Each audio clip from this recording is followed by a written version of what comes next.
Say sorry to her immediately, or I am filing for divorce.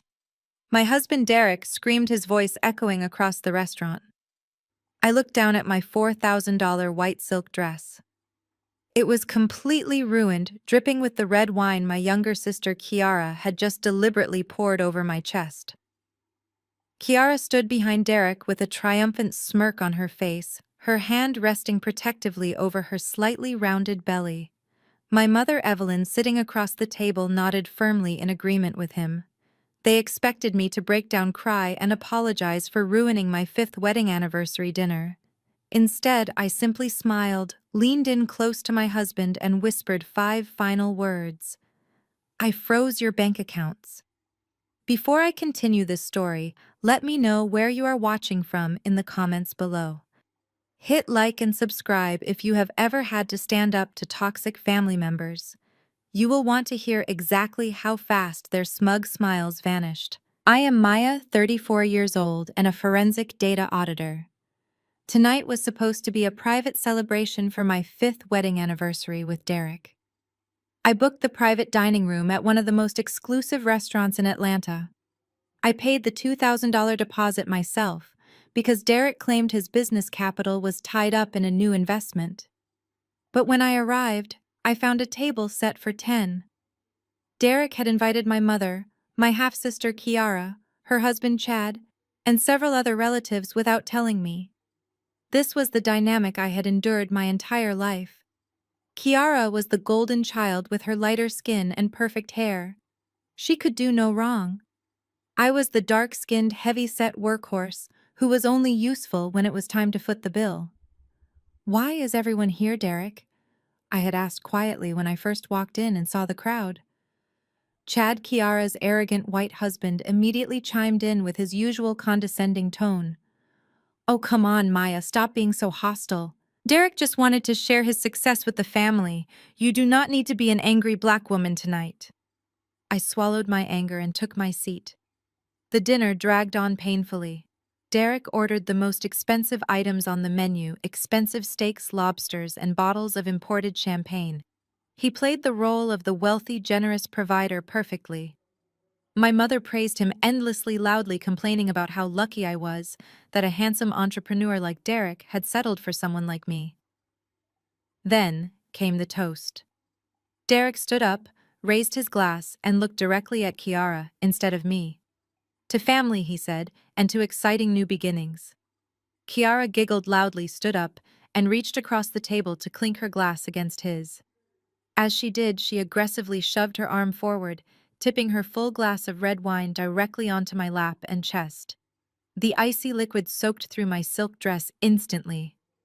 "Oops, my hand slipped," Kiara said loudly, not sounding sorry at all. I stood up abruptly, my chair scraping loudly against the hardwood floor. "Are you kidding me, Kiara?" I asked, my voice deadly calm. That was when Derek exploded. He slammed his hands on the table and demanded I apologize to her or face a divorce. The absolute audacity of the man standing there defending the woman who had just assaulted me took my breath away. But I did not scream. I did not throw a tantrum. I knew something they did not know. I knew about the secret text messages on his phone. I knew the baby Kiara was carrying belonged to him. And most importantly, as a forensic auditor, I knew exactly where they had been hiding all the money they had stolen from me. I calmly picked up my black credit card from my purse. I dropped it onto the pristine white tablecloth directly in front of the stunned waiter. "Charge this for my steak and my sparkling water only," I instructed him.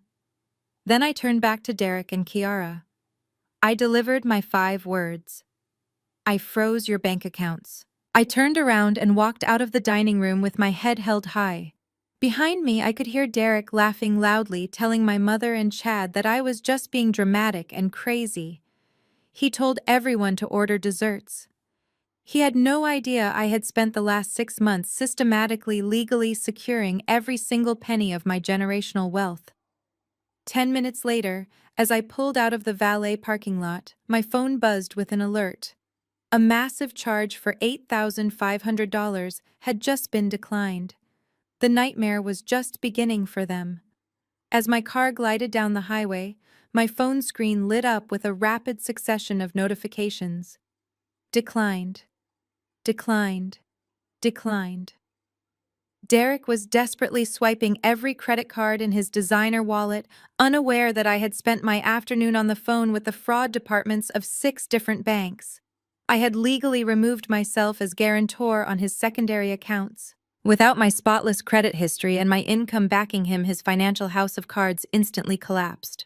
Within minutes, my phone began to ring. It was Derek. I let it go straight to voicemail. Then came a text. Maya, stop playing games and unfreeze the card right now. This is embarrassing.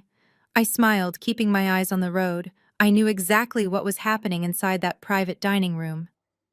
The waiter had undoubtedly returned to the table, leaning in close to quietly inform my so-called wealthy husband that his payment method was invalid. Derek, desperate to maintain his facade in front of my mother and the rest of the family, probably laughed it off as a bank error before handing over another card, then another. When the third card failed, the polite discretion of the staff vanished. Belmont's does not tolerate unpaid bills. I received a second voicemail, this time from my mother. Her voice was trembling with a mix of panic and rage. Maya, you need to call the restaurant right now and fix this. The manager is standing here and he is threatening to call the police. You are humiliating your sister on her special night. How could you be so selfish? I did not text back. I simply saved the audio file to a secure cloud drive. I was building a timeline, and every angry voicemail was another piece of evidence. According to frantic texts from my cousin at the table, the situation escalated quickly. The general manager arrived with 2 burly security guards blocking the exit. Derek was sweating, patting his pockets, making excuses about a frozen corporate account. Kiara was practically in tears, her smug attitude completely shattered as diners from the main room began to peek into their private section. That was when Chad had to step in. Chad, Kiara's husband, was a real estate broker who loved playing the white savior to my black family. He thrived on the feeling of superiority it gave him. He pulled out his credit card to pay, but not before making a scene. My cousin texted me the exact words Chad used. I guess I am bailing out the family again, Chad had announced loudly, sighing as he handed his platinum card to the manager. You know, Derek, financial literacy is something we really need to sit down and discuss. You cannot keep living beyond your means and expecting me to clean up the mess. My mother sat there in silence, allowing this man to insult her son-in-law simply because he was paying the check. Kiara clung to Chad's arm, playing the fragile victim. The sheer hypocrisy of it all was sickening. For years, I was the one quietly paying the mortgage on my mother's house. I was the one who funded Kiara's lavish wedding to Chad because his family refused to contribute. But because I did not boast about my money or throw it around to control people, I was treated like the help. Not anymore. My phone buzzed again. This time, it was a notification from the security app connected to Derek's sports car. The car was registered in my name, purchased with my bonus 2 years ago, though he loved to tell his friends it was a gift to himself for closing a big deal. The app showed the engine starting and the vehicle aggressively pulling out of the restaurant parking lot. Derek was coming home. He was furious, embarrassed, and looking for a fight. He thought he could just storm into our house, yell at me until I backed down, and force me to fix his life. He was severely underestimating the woman he had married. As I watched the little car icon speed down the digital map, I decided to give him a taste of the control he was about to lose permanently. I opened the vehicle management portal on my phone. With 2 taps, I accessed the administrative controls. I disabled the car's GPS navigation system, shut off the premium audio, and engaged the valet mode, which instantly capped the car's maximum speed at 40 miles per hour. The map icon suddenly slowed down. Derek tried to call me again, probably screaming into his steering wheel as delivery trucks blew past his crippled sports car. It was almost too easy. But that was just the appetizer. The real shock was waiting for him at the front door. It took him another 45 minutes to limp his artificially slowed sports car up our long driveway. I sat perfectly still in the dark leather armchair in our formal living room, sipping a cup of chamomile tea. The mahogany front door shuddered under the force of a violent kick. Derek was not bothering with his keys. He kicked it a second time, the deadbolt groaning in protest, before he finally fumbled his key into the lock and shoved the door open. He stumbled into the foyer, his tailored suit jacket discarded, his silk tie loosened around his neck, his chest heaved with exertion and rage. He looked nothing like the polished entrepreneur he pretended to be just an hour ago. He looked like exactly what he was, a desperate cornered fraud. "Turn the accounts back on right now." "Maya," he roared, slamming the front door so hard the photographs on the wall rattled. "You have completely lost your mind. You humiliated me in front of Chad and your mother. You made me look like a broke joke at Belmont's, I did." "Not move." I just watched him pace the floor like a trapped animal. "I made you look broke," I asked, my voice barely above a whisper. "Derek, you are broke.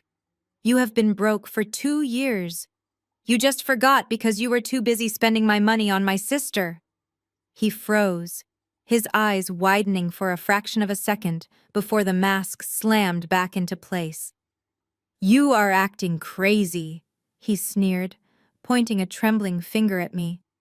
"You are paranoid and jealous because Kiara is pregnant. If you do not unlock my cards by tomorrow, I am going to the church board.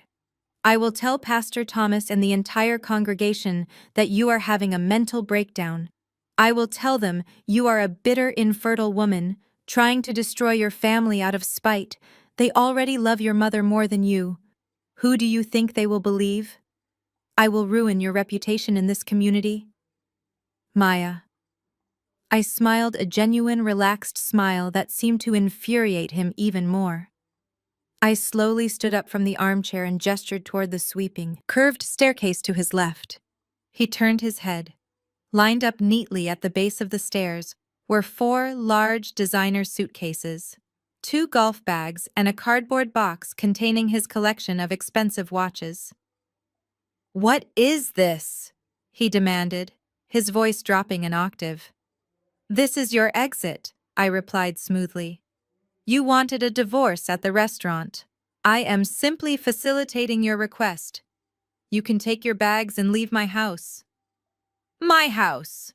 he barked, letting out a sharp, unhinged laugh. "This is our house, Maya. Half of this $1.2 million property belongs to me. You cannot kick me out." "Actually, Derek, I can," I said, taking a slow step forward. "The deed is entirely in my name. The mortgage is paid exclusively from my personal account. Your name is nowhere on the closing documents because your credit score was too low when we bought it. You are legally nothing more than a tenant, and your lease has just been terminated." The realization hit him like a physical blow. The color drained from his face, replaced rapidly by a dark, dangerous flush. His hands balled into tight fists at his sides. He looked around the pristine foyer, his eyes darting frantically until they landed on the heavy crystal vase resting on the entryway table. It was a wedding gift from my grandmother. Without warning, Derek lunged forward, grabbed the heavy crystal vase, and hurled it directly at my head. I did not flinch. I ducked slightly, and the heavy glass shattered violently against the stone fireplace behind me, sending razor-sharp shards exploding across the expensive Persian rug. "You psychotic little monster!" He started to scream, taking a threatening step toward me. I raised my hand, silencing him. I looked down at my phone screen and tapped the large green playback button. The crystal-clear audio of his voice echoed through the living room. "I will ruin your reputation in this community, Maya." Then came the unmistakable sound of shattering glass. Derek froze, his eyes glued to my phone. "I just installed a state-of-the-art hidden security system yesterday," I informed him cheerfully. "High-definition cameras and audio recording in every room. The system is directly linked to a secure cloud server and my personal lawyer. And more importantly," I tapped my screen one more time, "it has a built-in panic button, right on cue." The faint, high-pitched wail of police sirens began to echo through the quiet suburban neighborhood, growing louder and louder with every passing second. The wail of police sirens snapped Derek out of his violent trance. Knowing he could not explain the shattered glass while reeking of alcohol, he grabbed a single suitcase and bolted out the door. I watched his sports car sputter away in valet mode just as flashing lights turned onto my street. By 8 o'clock the next morning, I was sitting behind my sleek glass desk at my downtown corporate office. As an independent forensic data auditor, I was used to dealing with messy financial situations, but nothing prepared me for the man who suddenly barged through my office doors. It was Chad. He completely ignored my receptionist, pushing his way into my workspace with the arrogant entitlement only a mediocre white man who married into a wealthy black family could possess. He slammed the door and dropped into the chair across from my desk, letting out a heavy, exasperated sigh. "Good morning, Chad," I said calmly, not looking up from my monitors. "I see you still struggle with the concept of appointments." "Maya, we need to talk." He started using that slow, patronizing tone he reserved exclusively for me. "You need to stop this right now." I spent the entire morning calming Derek down. "You are acting completely out of control." I folded my hands on my desk and stared at him, waiting. "You are letting your emotions dictate your actions," he went on, pointing a finger at me. "You are overreacting over a spilled glass of wine. Freezing his accounts and kicking him out of the house is irrational. You need to take a deep breath and stop being the stereotypical angry black woman. You are destroying your marriage, and more importantly, you are destroying his business." I felt a cold, sharp clarity wash over me. I did not raise my voice or react to his racial microaggressions. Instead, I focused entirely on his last sentence. "Destroying his business," I repeated flatly. "Chad Derek does not have a business. He has a rented office space and a fabricated job title." Chad scoffed, rolling his eyes as if I were a child who did not understand finance. "That shows how disconnected you are from your husband," he sneered. "Derek is a visionary. In fact, he is the top investor in my new commercial real estate development fund. He just committed another $200,000 to the project last week. Your little tantrum with his bank accounts is holding up a major acquisition." The puzzle pieces in my mind suddenly slammed together with terrifying precision. Derek had no income. His accounts were entirely funded by an allowance I provided, which I had slowly been reducing. If Derek was Chad's top investor, where was that massive amount of capital coming from? My mind raced back to the sudden lavish spending my mother had been doing lately, the whispered conversations between her and Chad at family barbecues, and the way they always dismissed me when I asked about my late grandfather's estate. It hit me like a freight train. They were not just reckless spenders, they were running a shell company scam. Chad was using Derek as a front to funnel and launder my family's generational wealth out of my mother's control and into his own fraudulent investment portfolio. Derek was willingly playing the middleman in exchange for a cut to fund his fake millionaire lifestyle with my sister. They were stealing the inheritance my grandfather built from the ground up. "You think you are so smart, Chad?" I said softly, opening the bottom drawer of my desk. "You think because I do not parade my wealth around that I am ignorant to how money moves."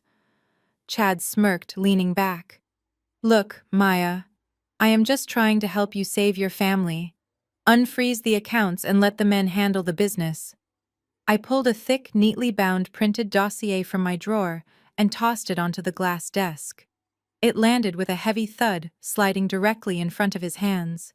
"I suggest you open that before you give me any more financial advice," I replied. Chad let out a condescending chuckle, but picked up the folder and flipped open the cover. The color instantly drained from his face. His arrogant smirk vanished, replaced by a look of pure, unadulterated terror. He was staring at 30 pages of bank statements, wire transfer logs, and encrypted routing numbers. It was a complete, comprehensive record of every single offshore account he held in the Cayman Islands, every hidden LLC, every illegally sheltered dollar. How he whispered, his hands trembling so badly he dropped the folder. "You are not the only one who knows how to move money, Chad," I said, leaning forward. But unlike you, I know exactly how to find it. Chad did not say another single word to me at all. He scrambled out of his chair, leaving the thick dossier on my desk, and bolted right out of my office. His desperate retreat told me absolutely everything I needed to know. They were completely exposed now. Before I could savor the sweet victory, my phone buzzed. The caller ID flashed my mother, Evelyn. I ignored the first 3 calls, but she sent a text message demanding I come to the family house right away. She said it was an emergency that could not wait. I packed my briefcase, locked my office, and drove to the sprawling colonial house where I grew up. The beautiful house my grandfather built from scratch and left to her. When I walked through the heavy oak front door, I found an ambush waiting. My mother was sitting stiffly on the living room sofa, dressed immaculately in a beige suit, her hands folded neatly in her lap. Derek was sitting in the armchair across from her, looking smug. The suitcase he had grabbed from my house last night was sitting in the corner. I stopped in the doorway, my grip tightening on my briefcase. "What is this?" I asked flatly, refusing to step any further into the room. "Sit down," Maya, my mother ordered, gesturing to the empty space next to her. "We really need to talk about this foolishness. You are embarrassing this family." I did not move. "Foolishness," I repeated, staring directly at Derek. "Did he tell you what he actually did at the restaurant last night? Or did he conveniently leave out the part where he demanded I apologize to the woman who threw wine on me?" My mother waved her hand dismissively. "Oh, please, Maya. It was just a little spilled wine." "Kiara is clumsy. You are making a mountain out of a molehill. But kicking your husband out of his home and freezing his bank accounts is unacceptable behavior for a wife." I stared at her, genuinely stunned by her blatant emotional manipulation. "He is stealing from us." "Mom," I said, my voice rising, "he is using Chad to launder our family money. He does not love me, and he has been unfaithful." My mother stood up, her face twisting into a scowl. "Unfaithful," she scoffed. "So what? All men stray." "Maya, a strong black woman keeps her family together. She does not throw her marriage away over a bruised ego. You need to unlock those accounts right now so Derek can finish his real estate deal. If you ruin his business, you ruin this entire family." "His business?" I laughed bitterly. "He has absolutely no business. He is a fraud. He has been draining the accounts to fund a fake lifestyle. How can you defend him after everything I have done for you? I pay your mortgage, Mom. I pay your utility bills. I am the reason you can still afford this house." My mother suddenly looked away, refusing to meet my eyes. Derek shifted uncomfortably in his chair, a sickening grin spreading across his smug face.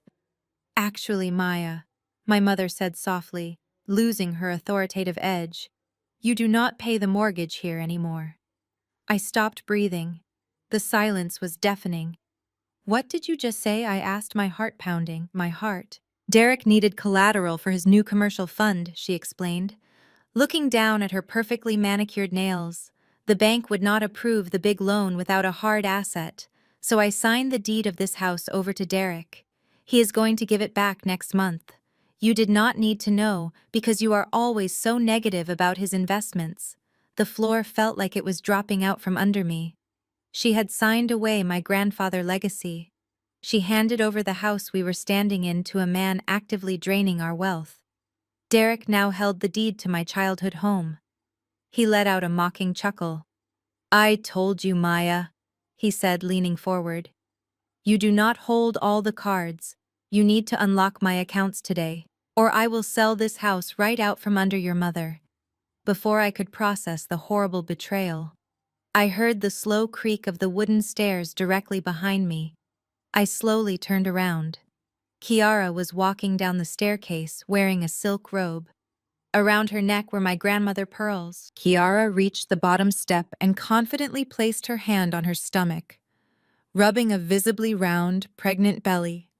She looked at me, smiled widely, and walked straight over to Derek. She sat on the arm of his chair, and he proudly placed his hand over hers on her stomach. The golden child was happily carrying my own husband baby. I stared at her stomach for a long moment, my mind struggling to process the sheer audacity of the scene playing out in front of me. Kiara looked down at her belly with a gentle maternal smile before looking back up at me with eyes full of fake pity. "I am so sorry, Maya," she murmured, her voice dripping with artificial sweetness. "We never meant for this to happen. Derek and I just connected on a level he never had with you. It was an accident at first, but now we are having a family." I felt a sharp physical ache in my chest, not from heartbreak, but from the profound disgust I felt for the people in this room. My own mother was sitting there watching her younger daughter flaunt a pregnancy by my husband, and she did not even have the decency to look ashamed. She actually looked proud. "We are a family," Evelyn chimed in, smoothing the wrinkles from her skirt. "And families make sacrifices for each other. Maya, you have a very successful career, you make excellent money, and you can easily afford to buy yourself a nice condominium downtown. Kiara does not have those resources. She needs a stable home to raise my grandchild." "So, what are you saying?" I asked, my voice eerily calm, despite the storm raging inside me. "I am saying, you need to be the bigger person," Evelyn stated plainly. "You need to move out of the house. Derek has agreed to let you take your personal belongings, but the property itself needs to stay with him and Kiara. It is only fair since he has been paying for the maintenance. And you have been so hostile lately." I almost laughed out loud at the delusion. Derek had not paid for a single light bulb in that house, let alone the maintenance. But arguing with them was useless. They had completely rewritten reality to fit their greedy narrative. Derek reached into his jacket pocket and pulled out a folded piece of paper. He tossed it onto the coffee table between us. "It is a voluntary eviction agreement," he explained, leaning back in his chair with a smug, arrogant grin. "If you sign this and hand over your keys today, I will not take you to court for spousal support. I will let you walk away clean. We can keep this quiet and your little perfect professional reputation stays intact." Kiara sniffled, wiping away a non-existent tear. "Please, Maya. Just do this for the baby. We really need a fresh start." I looked at the three of them. My mother, the enabler. My sister, the thief. My husband, the fraud. They thought they had backed me into a corner. They thought my pride would make me fight them, tooth and nail, over the house, keeping the assets tied up in messy divorce litigation for years. They wanted me to fight because it would give Chad and Derek time to move the stolen money offshore. But I was not going to give them the satisfaction of a fight. I was going to give them exactly what they wanted. I let my shoulders slump forward. I forced my eyes to drop to the floor, projecting the image of a broken, defeated woman. "Fine," I whispered, my voice trembling just enough to make it believable. "You win." I reached into my purse and pulled out my favorite silver pen. I leaned over the coffee table and signed my name on the dotted line of Derek. Ridiculous homemade agreement. Then I reached into my pocket, pulled out my heavy ring of house keys and dropped them onto the table with a loud metallic clatter. They sounded like prison bars slamming shut. Kiara let out a loud squeal of delight and threw her arms around Derek's neck. Evelyn finally smiled, nodding at me in approval. "It is for the best, Maya," she said gently. "You will see. This is how God wanted it to be." I did not say another word. I turned around and walked out of the house, the heavy oak door clicking shut behind me. The moment the cool outside air hit my face, my defeated posture vanished. I stood up perfectly straight, pulled my phone from my pocket, and dialed a secure encrypted number. The line rang twice before a deep voice answered. "Agent Harris speaking." I walked toward my car, my heels clicking sharply against the pavement. "It is Maya," I said, my voice crisp and professional. "The trap is set. They took the bait perfectly. Derek and Kiara are moving into the property today. They are claiming it as their primary residence." "Excellent," Agent Harris replied. "We will have eyes on the perimeter by tonight. If he moves the physical shell company ledgers into that house, we have him on federal possession." "Yes," I replied, sliding into the driver's seat of my car. Every single fraudulent asset will now be in one centralized location. Do not move in until they get comfortable. Let them unpack. Let them think they won. Let them think they won. By 2 o'clock that afternoon, the charade was in full swing. I parked my rental car down the street, hidden behind a row of large oak trees, and watched my own driveway through a pair of high-powered binoculars. The front of my beautiful suburban home was lined with expensive cars.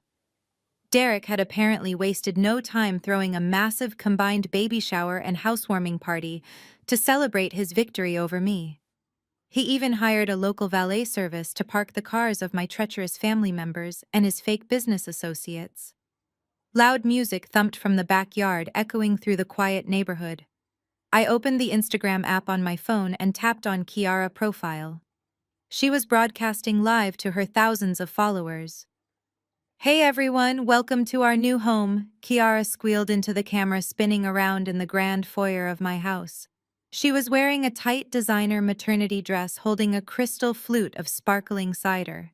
Derek surprised me with this gorgeous $1.2 million estate for the baby. "We are just so incredibly blessed." Derek walked into the frame, kissing her cheek and waving smugly at the camera. He looked completely relaxed, totally unaware that federal agents were currently logging his every move. Kiara walked the camera through my custom kitchen, showing off the marble countertops and the massive island where a team of professional caterers was busy preparing expensive hors d'oeuvres. She pointed the camera at my mother Evelyn, who was sitting on the patio laughing and drinking champagne with Chad. It was sickening to watch them celebrate their theft so openly, but the illusion of their grand victory was about to shatter in real time. I kept my eyes glued to the phone screen as the live broadcast continued. A man in a crisp white chef coat, the head of the luxury catering company, suddenly walked into the frame and approached Derek. The chef did not look happy. He leaned in and whispered something into Derek's ear. Derek's smile faltered instantly. He shook his head and pulled his designer wallet from his pocket, handing the chef a sleek credit card. Kiara kept the camera rolling, oblivious to the tension building behind her as she showed off the custom drapes I had paid for last year. A few minutes later, the chef returned. This time, he did not whisper. His voice was loud enough to be picked up clearly by the microphone on Kiara's phone. "Sir, every single card you have given me has been declined," the chef stated firmly. "And the certified check you provided this morning just bounced. My company does not work for free." Derek's face turned a dark shade of crimson. He aggressively grabbed the chef by the arm, trying to pull him away from the camera. "Keep your voice down," Derek hissed. "It is just a temporary freeze on my corporate accounts. I will wire you the money on Monday." The chef yanked his arm out of Derek's grasp. "You will pay me right now or we are leaving," he demanded. The music in the backyard suddenly seemed much quieter as the party guests started to notice the commotion. Chad stood up from his patio chair looking annoyed. Kiara finally realized what was happening and lowered her phone, but she forgot to end the live broadcast. The thousands of people watching online heard the chef issue his final order. "Pack it up," the chef yelled to his staff. "Pull the food from the tables and load the vans. We are leaving right now." Utter chaos erupted in my kitchen. The catering staff immediately began snatching plates of lobster canapés and truffles right out of the hands of the stunned guests. They wheeled tall carts of food out the front door, ignoring my mother's frantic demands to stop. Derek was screaming at the chef, threatening to sue him, while Chad frantically pulled out his phone, probably trying to access his own frozen offshore accounts to save face. The humiliation was absolute, and it was being broadcast live to the entire city. But the caterers leaving was only the beginning of their nightmare. Just as the last catering van peeled out of my driveway, a heavy white sport utility vehicle with bright municipal decals pulled up to the curb. Two uniformed officers from the county sheriff department stepped out. They walked with purpose straight up the manicured walkway and past the confused party guests. One of the deputies was holding a large clipboard and a thick stack of legal documents. Derek stormed out the front door to meet them, puffing out his chest. "Can I help you?" he barked, still trying to act like the wealthy lord of the manor. The deputy did not even blink. He stepped past Derek and firmly slapped a bright orange piece of paper directly onto the mahogany front door. "This property is officially under federal foreclosure," the deputy announced loudly. "You have unpaid back taxes totaling over $300,000, and this address was listed as your primary business asset. You have exactly 24 hours to vacate the premises before you are forcibly removed." The heavy silence following the deputy announcement was deafening. Derek stood frozen on the front porch, staring at the bright orange paper as if it were written in a foreign language. He opened his mouth to argue, but the deputies simply turned around, walked back to their vehicle, and drove away. Remaining guests began awkwardly shuffling toward their cars, whispering and avoiding eye contact. While Derek humiliated himself, Chad quietly slipped away from the patio and rushed into the downstairs study. He locked the heavy oak door behind him, pulling his phone and a secure laptop from his leather messenger bag. His hands were shaking uncontrollably. The thick dossier I dropped on his desk that morning was no longer just a warning. It was a countdown. Chad opened his laptop and booted up the encrypted portal he used to access his hidden Cayman Islands accounts. The screen glowed blue, casting a pale light on his sweating face. He typed in his complex password and hit enter. He needed to move the stolen funds to an untouchable crypto wallet before the federal government realized the connection between Derek property and his investment firm. The loading wheel spun for 5 agonizing seconds. Then the screen flashed a bright, glaring red. A bold white error message appeared across the display.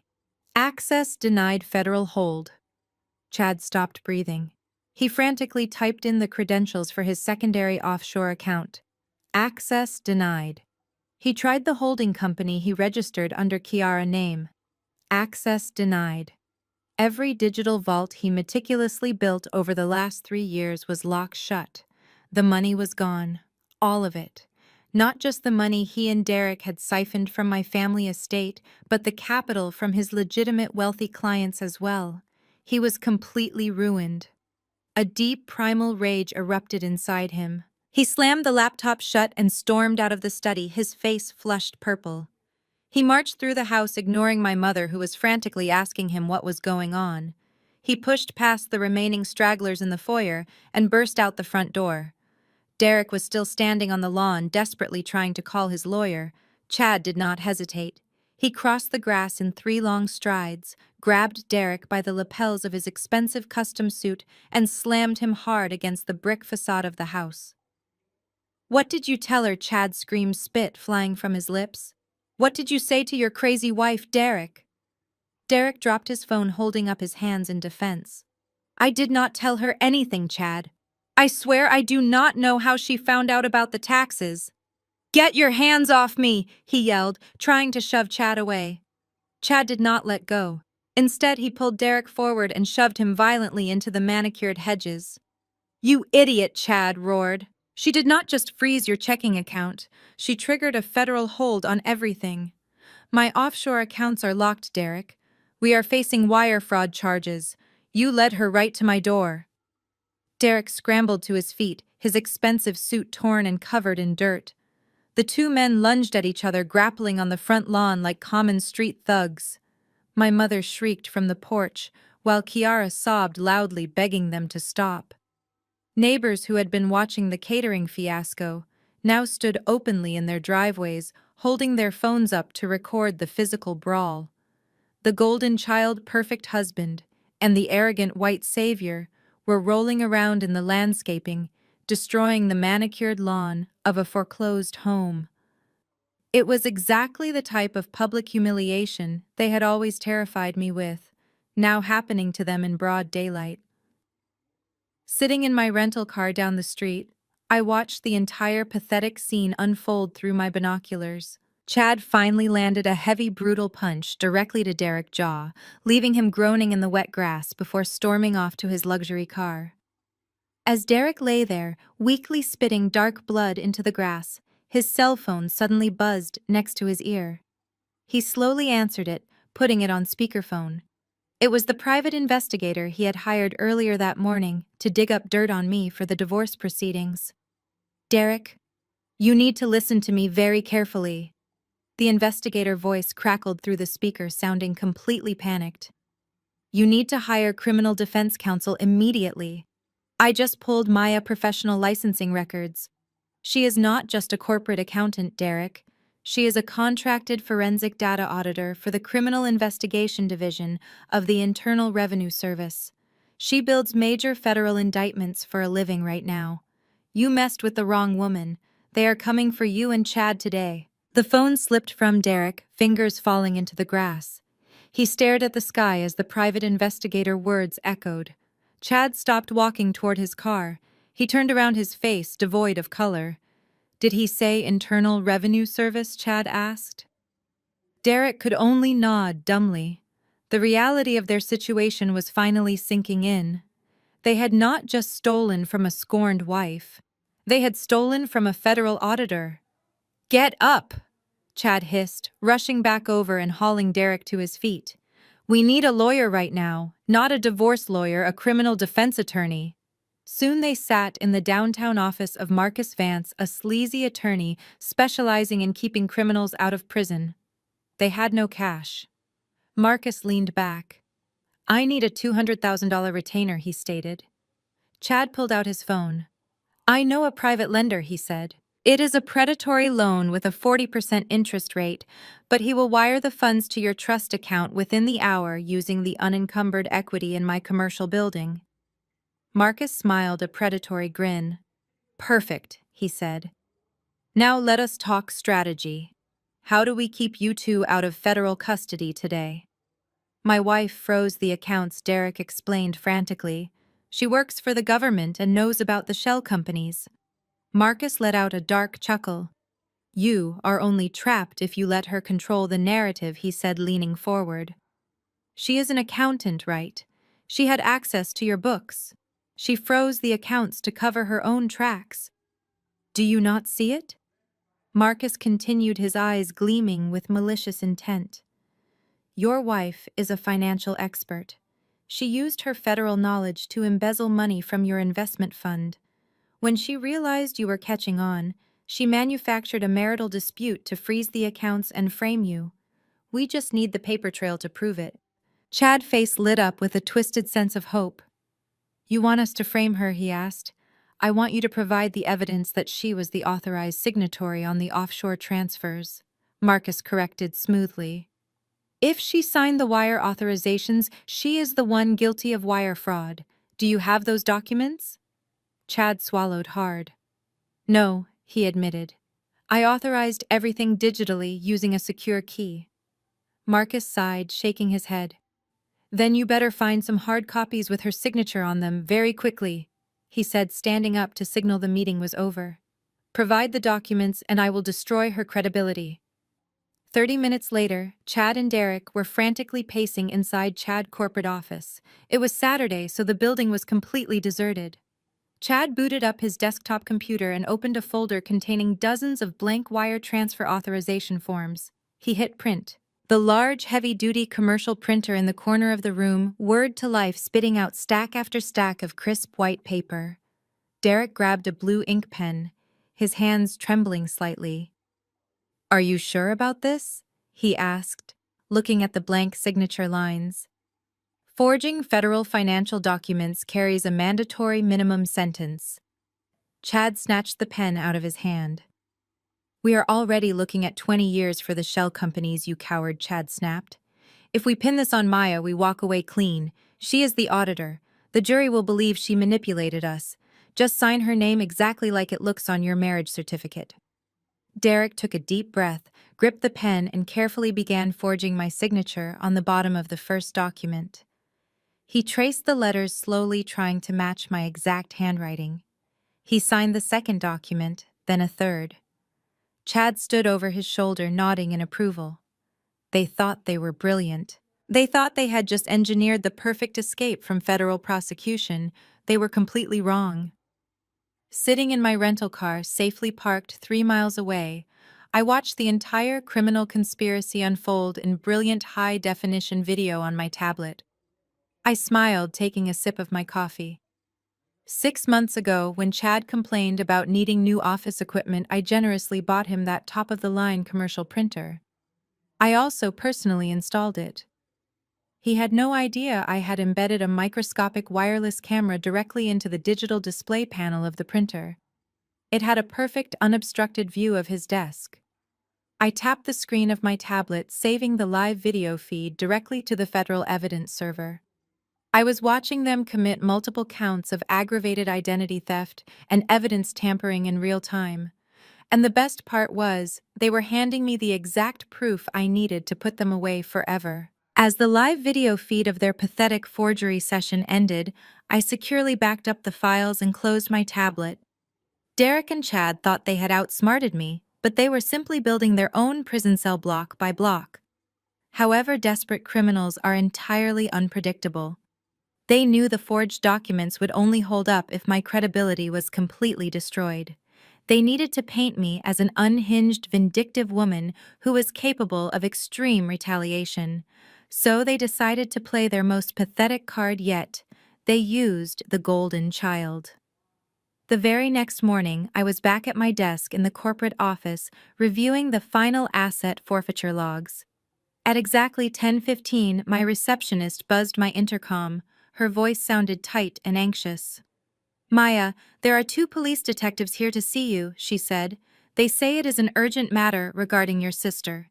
"Send them in," I replied calmly, already anticipating their next desperate move. The heavy glass doors swung open, and 2 stern-looking detectives walked into my office. They did not smile. They carried official leather binders and looked at me with a distinct mixture of pity and suspicion, reserved for domestic disputes. Miss Jackson, the taller detective, began refusing the chair I offered him. "We are here regarding a formal complaint filed against you late last night by your sister Kiara." I leaned back in my ergonomic chair, resting my hands flat on the cool glass desk. "Is that so?" I asked, my voice perfectly even. "What exactly is my sister claiming?" The second detective flipped open his notepad, his expression hardening. "Your sister came into the precinct visibly distraught. She filed a sworn affidavit stating that you showed up at her new residence yesterday afternoon. She claims you aggressively forced your way inside, threw a heavy glass object at her, and screamed violent threats directed at her and her unborn child. She stated you promised to make sure that baby never saw the inside of a nursery. Because she is pregnant, these allegations constitute felony aggravated assault and domestic terroristic threats. She is currently seeking an emergency protective order against you." The sheer audacity of the lie was almost impressive. Derek and Chad had clearly coached her. A temporary restraining order based on threats of violence would immediately flag my federal security clearance. It would force an administrative suspension from my government auditing contracts. They were trying to strip me of my power and force a rapid divorce settlement to make the criminal investigation go away. They thought using a pregnant woman tears was an unbeatable strategy. "Detectives," I said, keeping my posture completely relaxed, "these are extremely serious allegations. Can you tell me the exact time frame my sister claims this violent assault took place?" The taller detective checked the police report. "She was very specific," he answered. "She stated the incident occurred yesterday between 2 and 4 in the afternoon. She claims she was home alone waiting for her husband to return when you attacked." I allowed a small cold smile to touch my lips. "Between 2 and 4 in the afternoon," I repeated, nodding slowly. "Detectives, my sister has always possessed a very vivid imagination, but her understanding of digital footprints is surprisingly poor." I opened the top drawer of my desk and retrieved a sleek silver USB drive, placing it carefully on the glass surface between us. "What is this?" the detective asked, narrowing his eyes.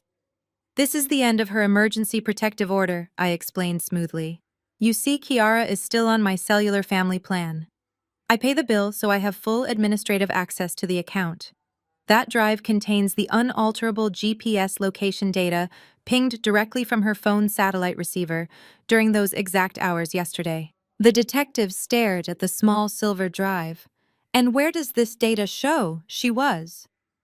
The second detective asked. his tone shifting slightly.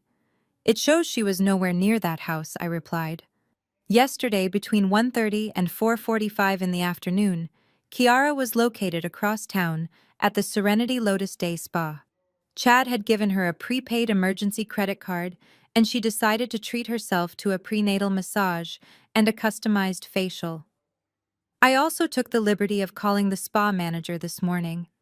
On that drive, you will find a copy of her digitally time-stamped check and signature and the itemized receipt of the services she enjoyed while she was supposedly cowering in fear from my violent attack. I slid the USB drive across the desk until it touched the edge of the detective leather binder. I believe the penalty for filing a false police report and committing perjury is quite severe, I added casually. The detective stared at the flash drive for a long moment before the taller one reached out and picked it up. He did not say another word about protective orders or domestic terrorism. He simply nodded, tucked the drive into his pocket, and walked out of my office with his partner right behind him. Kiara was about to learn that weaponizing the police against an innocent person carried devastating consequences.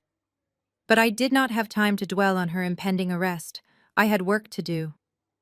I spent the rest of the afternoon finalizing the federal evidence packages. By 6 o'clock that evening, I was sitting in my temporary corporate apartment overlooking the city skyline. The doorbell rang sharply. I opened the door to find a man in a plain gray suit holding a thick manila envelope. "Maya Jackson?" he asked. "Yes," I replied. "You have been served," he said, pushing the envelope into my hands and walking away down the quiet hallway. I walked back into the living room, sat on the sofa, and opened the envelope. It was a formal petition for divorce, filed by Derek's sleazy new attorney, Marcus Vance. I read through the documents and could not help but laugh out loud at the absolute delusion printed on the pages. Derek was demanding 50% of my federal retirement fund. He wanted full ownership of both luxury vehicles, including the sports car currently locked in valet mode. Most absurdly, he was requesting $15,000 a month in permanent spousal support. The justification for these outrageous demands was listed under a section labeled financial abuse. Marcus Vance had written a compelling narrative painting Derek as a devoted husband who had sacrificed his own lucrative career to support my demanding government job. The paperwork claimed I had maliciously restricted his access to marital funds, leaving him destitute and emotionally traumatized. They thought this thick stack of legal threats would terrify me into submission. They assumed I would take one look at the exorbitant alimony demands and immediately call them begging for a quiet settlement to protect my assets. Right on cue, my cell phone rang. It was Derek. I tapped the accept button and put him on speakerphone. "Did you get the papers, Maya?" he asked, his voice dripping with arrogance. He sounded like a man who thought he had just won the lottery. "I did, Derek," I replied calmly, flipping to the last page of the petition. "Good," he said, letting out a condescending sigh. "Look, Maya, I do not want to destroy you in court. Marcus is a shark, and he will drag your name through the mud. He is already drafting a motion to have your federal security clearance reviewed because of the financial abuse allegations. But I am willing to be reasonable. If you unlock my accounts tonight and sign over the deed to the house, we can tear these papers up and do a clean, uncontested divorce. I will even let you keep your retirement fund. Consider it a favor." He was trying to sound generous while actively attempting to extort me. It was a classic manipulation tactic. He was creating a massive imaginary threat so that his real demand, signing over the house and unlocking the stolen money, would seem like a relief. I leaned back against the sofa cushions. "That is a very generous offer, Derek," I said, keeping my tone perfectly neutral. "But I think I will take my chances in court." Derek let out a harsh laugh. "You are making a huge mistake, Maya. I filed first. I am controlling the narrative. You are going to lose everything." He hung up the phone, leaving me sitting in the quiet apartment. I set the phone down on the coffee table and picked up the divorce petition again. Derek was right about one thing. He had filed first. But what he and his sleazy lawyer failed to realize was that by rushing to the courthouse to file the initial petition in an at-fault state, he had just triggered the most lethal clause in our prenuptial agreement. Before we got married, my grandfather insisted on a heavily fortified prenuptial agreement. It contained a very specific infidelity and fraud clause. By officially filing for divorce while actively cohabitating with his pregnant mistress, Derek had legally documented his own adultery. Because he initiated the proceedings, his fault was legally locked in. Under the strict terms of our contract, the unfaithful party who initiates the dissolution forfeits absolutely all rights to any marital assets, including real estate vehicles and spousal support. Furthermore, the contract stipulated that the cheating spouse must fully reimburse the innocent party for any marital funds spent on the affair. Derek thought he was digging my grave. He had no idea he had just handed me the shovel to bury him forever. I set the thick divorce petition down on the glass coffee table, feeling a profound sense of absolute clarity. The legal trap was perfectly set, and Derek had walked right into it, completely blind to his own impending destruction. Just as I stood up to finally pour myself a much-needed glass of ice water, my cell phone began to vibrate aggressively against the table. The bright screen illuminated the darkened room with my mother name, Evelyn. I stood there and let it ring 3 times, letting her simmer in her own rising panic, before I finally pressed the green accept button and brought the phone to my ear. I did not even get a single chance to say hello. Maya, what is wrong with you? My mother screamed, her voice shrill and echoing loudly through my quiet apartment. I just had to watch my pregnant daughter sobbing in the driveway of a foreclosed home while the neighbors filmed us. You have gone completely insane. You need to fix this right now. Fix what exactly, Mom? I asked, my voice perfectly level and calm. The fact that my husband was cheating on me with my sister, or the fact that he was laundering my money, neither of those things are my mess to clean up. My mother let out a loud, dramatic scoff, completely dismissing my pain, just like she had done my entire life. Derek is handling his complex business issues, she snapped back quickly. And Kiara made a mistake, but she is your family. You are being horribly petty and vindictive. Now listen to me very carefully, Maya. Kiara is incredibly stressed right now, and it is terrible for the baby. Derek credit cards are useless, and the private hospital just called. They need the $20,000 deposit for the luxury maternity suite by tonight, or she loses her reservation. You are going to wire that money right now. I actually laughed out loud. The genuine sound seemed to shock her into a brief, heavy silence. You want me to pay for the luxury hospital room where your precious daughter will give birth to my cheating husband? Baby? I asked, genuinely amazed by her sheer audacity. You have lost your mind, Evelyn. The answer is absolutely not. My mother's voice dropped to a low, venomous hiss that sent a familiar chill down my spine. If you do not wire that money, Maya, I will disown you. You will no longer be my daughter. And I will not stop there. I will go to Pastor Thomas and the entire church congregation this Sunday morning. I will stand at the pulpit and tell everyone exactly what kind of hateful monster you are. I will tell them you are a bitter, jealous, barren woman who threw her own pregnant sister and innocent mother out onto the street out of pure spite. You will be a pariah in this community. No one will ever speak to you again. For 34 years I had bowed my head and swallowed my pride to keep the peace with this woman. I had let her use me, disrespect me, and cast me aside in favor of Kiara. But the frightened girl she used to bully was dead and gone. Are you finished? I asked coldly. Because now it is my turn to speak. You love to hide behind your fancy church hats and your front row pew mom. You love playing the pious, respectable elder. But you seem to forget exactly what I do for a living. I follow the money. When Derek finances stopped making sense, I investigated yours. The line went dead quiet. All I could hear was her shallow, frightened breathing. How does a retired woman on a fixed income afford a new luxury car? I asked, pacing slowly across my living room. How do you afford to fund Kiara designer wardrobe? The math never added up, Evelyn. So I did a little digging into the specific accounts you manage. specifically the church building fund. You are the head treasurer. Everyone trusts you implicitly. They never thought to question why the new community center is taking 3 years to build with zero actual progress. Maya, what are you talking about? She stammered, her voice suddenly losing all of its arrogant venom. I am talking about the fake invoices, Mom, I said sharply. I am talking about the shell vendor accounts you set up to funnel the church donation money directly into Kiara checking account. You stole over $80,000 from the congregation to maintain the illusion that your golden child was wealthy.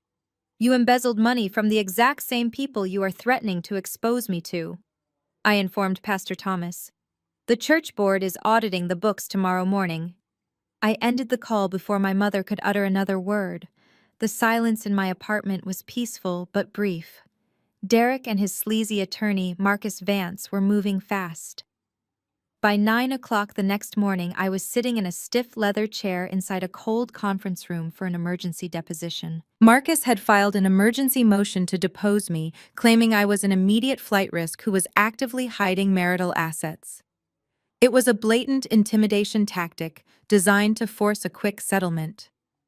I sat calmly next to my attorney, Mr. Sterling, a veteran of family law who rarely spoke but missed nothing.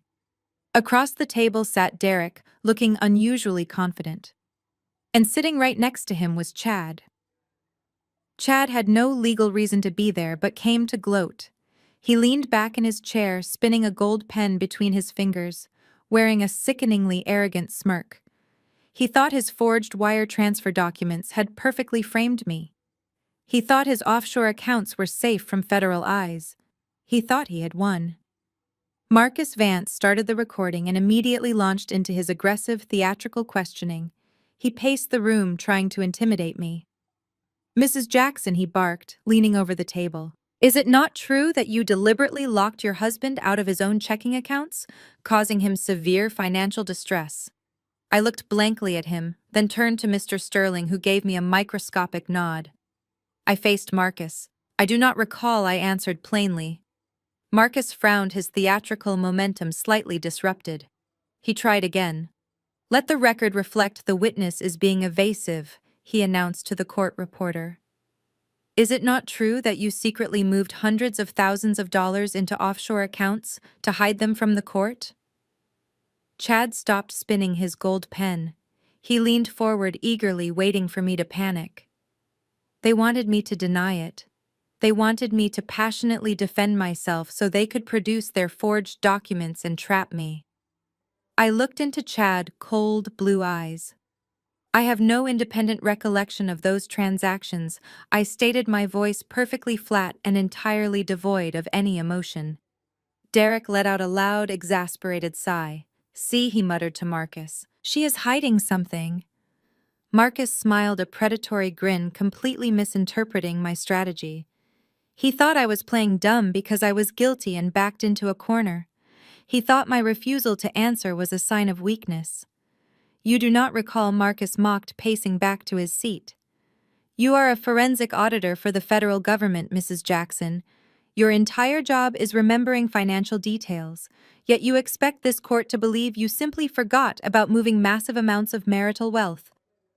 I do not recall, I repeated, my tone completely unchanged. Chad actually let out a quiet chuckle. He whispered something to Derek, who grinned broadly. They were so drunk on their own perceived brilliance that they were entirely blind to the trap closing around them. By answering with, I do not recall, I was legally giving them zero sworn testimony to contradict the massive federal indictment that was currently being finalized. I was letting them build their entire defense on an illusion. For 2 agonizing hours, Marcus battered me with questions about bank accounts, properties, and tax records. And for 2 hours, I gave them absolutely nothing. Are you quite finished, Mr. Vance, my attorney? Mr. Sterling finally spoke, his deep voice cutting through the tense air of the conference room. Because if you are done badgering my client with baseless accusations, we have a document to submit for the record. Marcus scoffed, waving his hand dismissively. Submit whatever you want, he sneered confidently. It will not change the fact that your client is refusing to cooperate with a court-ordered deposition. We will be seeking sanctions immediately. Mr. Sterling ignored the threat. He reached into his leather briefcase and pulled out a thick manila folder sealed with bright red tamper-evident tape. It was not a financial ledger or a bank statement. Mr. Sterling did not slide the folder across the table to Marcus or Derek. Instead, he slid it directly to the court reporter sitting quietly at the end of the table. "Please mark this as Exhibit A under seal," Mr. Sterling instructed the reporter, "and ensure a certified copy is delivered directly to the presiding judge chambers before the preliminary hearing tomorrow morning." Chad smirked, fading slightly, as he stared directly at the sealed red tape. "What is in the folder?" Marcus demanded, his arrogant tone faltering for the first time. Mr. Sterling simply smiled, stood up, and buttoned his suit jacket. "It is my client formal recollection of events," he replied smoothly. "It is my client formal recollection of events," he replied smoothly. Chad stared at the bright red tamper-evident tape, sealing the thick manila folder. For the first time since this entire ordeal began, the arrogant smirk completely vanished from his face. He looked at me, then looked back at the sealed envelope. His mind was racing, trying to calculate exactly what I could have possibly submitted to a judge under federal seal. He abruptly stood up from the conference table, knocking his chair backward. "I have a very important client call to take," he announced, his voice noticeably tighter than it was 5 minutes ago. Without waiting for a response, Chad rushed out of the room, leaving Derek and Marcus Vance staring after him in confusion. The deposition ended shortly. As soon as Chad reached the parking garage, he locked himself inside his luxury sedan and pulled out his encrypted laptop. His hands were shaking violently. He tried to log into his offshore Cayman accounts one more time, praying the federal hold was just a temporary glitch. The screen flashed the exact same terrifying red error message: "Access denied, federal hold." But this time, Chad noticed a tiny string of alphanumeric code at the bottom of the error screen. It was an internal routing tag. His blood ran cold. He recognized that specific routing sequence from his days working as a junior analyst. That code did not mean the funds were simply frozen in place. It meant the funds had been actively swept out of the offshore accounts and transferred into a secure government holding trust. Panic consumed him. He knew what was inside that sealed folder now. I had not just frozen their money. I had legally seized it on behalf of the Internal Revenue Service. Chad knew the FBI would be securing federal arrest warrants by tomorrow morning. He had to leave the country immediately. He grabbed his phone and booked a first-class one-way ticket to Dubai. The flight was scheduled to depart from Hartsfield-Jackson International Airport in exactly 3 hours. He did not bother going home to pack a bag or tell my sister Kiara. He drove recklessly down the interstate, abandoning his car in the short-term parking garage and sprinting toward the international terminal. Chad approached the exclusive first-class check-in counter, sweating profusely in his expensive tailored suit. He slapped his pristine blue passport down on the desk. The ticket agent smiled politely and scanned the document. The computer system immediately emitted a sharp, loud beep. The agent's smile faltered. She typed quickly on her keyboard, frowning at her screen. "Sir, there seems to be a flag on your travel documents," she said quietly. "I need to call a supervisor to clear this up." Chad's heart hammered against his ribs. "There is no flag," he snapped aggressively, trying to project his usual entitled authority. "Just print the boarding pass right now. I'm going to miss my flight." Before the agent could respond, 2 large men wearing tactical vests over plain clothes stepped up behind him. "Customs and Border Protection." "Are you Chad Miller?" the taller man asked, placing a heavy hand on Chad's shoulder. Chad tried to pull away, but the second agent instantly grabbed his other arm, twisting it firmly behind his back. "You are on a federal no-fly list, Mr. Miller," the agent stated loudly as travelers around them stopped to stare. "Your passport has been revoked by order of a federal magistrate. You are being detained for questioning regarding international wire fraud." Chad's legs gave out. The agents practically dragged him through the crowded terminal, pulling him into a small, windowless interrogation room deep inside the airport security office. They confiscated his belongings and ordered him to sit in a metal chair. You are entitled to one phone call before the FBI arrives to formally process your arrest, the agent told him, sliding a standard landline phone across the metal table. Call your attorney. But Chad did not call a defense attorney. He picked up the receiver with trembling hands and dialed Derek's cell phone number. Derek answered on the second ring, sounding thoroughly confused about why Chad had abandoned the deposition. "Derek, you absolute idiot!" Chad screamed into the phone, his voice cracking with sheer hysterical terror. "You ruined my life. I am at the airport and they just detained me. The feds are coming, Derek." Maya did not just freeze the bank accounts. Derek was silent on the other end, completely paralyzed. She swept the accounts, Chad yelled, tears of rage streaming down his face. She redirected every single dollar of the stolen funds straight to an Internal Revenue Service holding account. "She has everything, and they are coming for you next." The line went dead. Derek stood frozen in the cold center of the conference room, his cell phone pressed tightly against his ear. The panicked words Chad had just screamed echoed in his mind. "She has everything, and they are coming for you next." Derek slowly lowered the phone, his hands trembling so violently he nearly dropped the device. The false bravado he had paraded around with for the past 2 days evaporated. He was not a brilliant mastermind. He was a pawn who had just been expertly outplayed by his own wife. He stumbled out of the conference room, ignoring the receptionist, and rushed to the elevators. He had to get back to his rented office space immediately. The drive across town was a blur. He ran every red light, checking his rearview mirror for police sirens. When he burst through the doors of his empty corporate suite, his breathing was ragged. He slammed the wooden door behind him and locked the deadbolt. He ran to his desk, sweeping disorganized paperwork onto the floor until he found his secure laptop. He flipped the screen open, his heart pounding furiously. Chad thought he was the only one hiding money, but Derek had been secretly skimming off their fraudulent investments for months. He had quietly funneled over $400,000 into an anonymous offshore cryptocurrency wallet. It was his ultimate safety net, his secret escape fund. Derek felt a frantic glimmer of hope. If he could just access that crypto wallet, he could transfer the funds, buy a fake passport, and flee the country before federal agents arrived. He typed in the long, complicated password to access the hidden drive on his laptop. He opened the digital vault and clicked on the exchange application. The loading screen seemed to take an absolute eternity. Derek wiped the cold sweat from his forehead, muttering a desperate prayer. He just needed this single account to remain safe. He pulled out a small black notebook and carefully typed in the 24-word seed phrase required to unlock the encrypted wallet. He pressed enter. The digital vault unlocked. The screen refreshed, displaying his dashboard. Derek stopped breathing. He leaned closer to the monitor, his eyes wide with absolute horror. The total balance displayed in bright, bold numbers at the top of the screen was exactly 0. Every single digital coin was gone. His secret safety net had been completely wiped clean. Derek frantically clicked the refresh button over and over again, slamming his finger against the mouse pad. 0, 0, 0.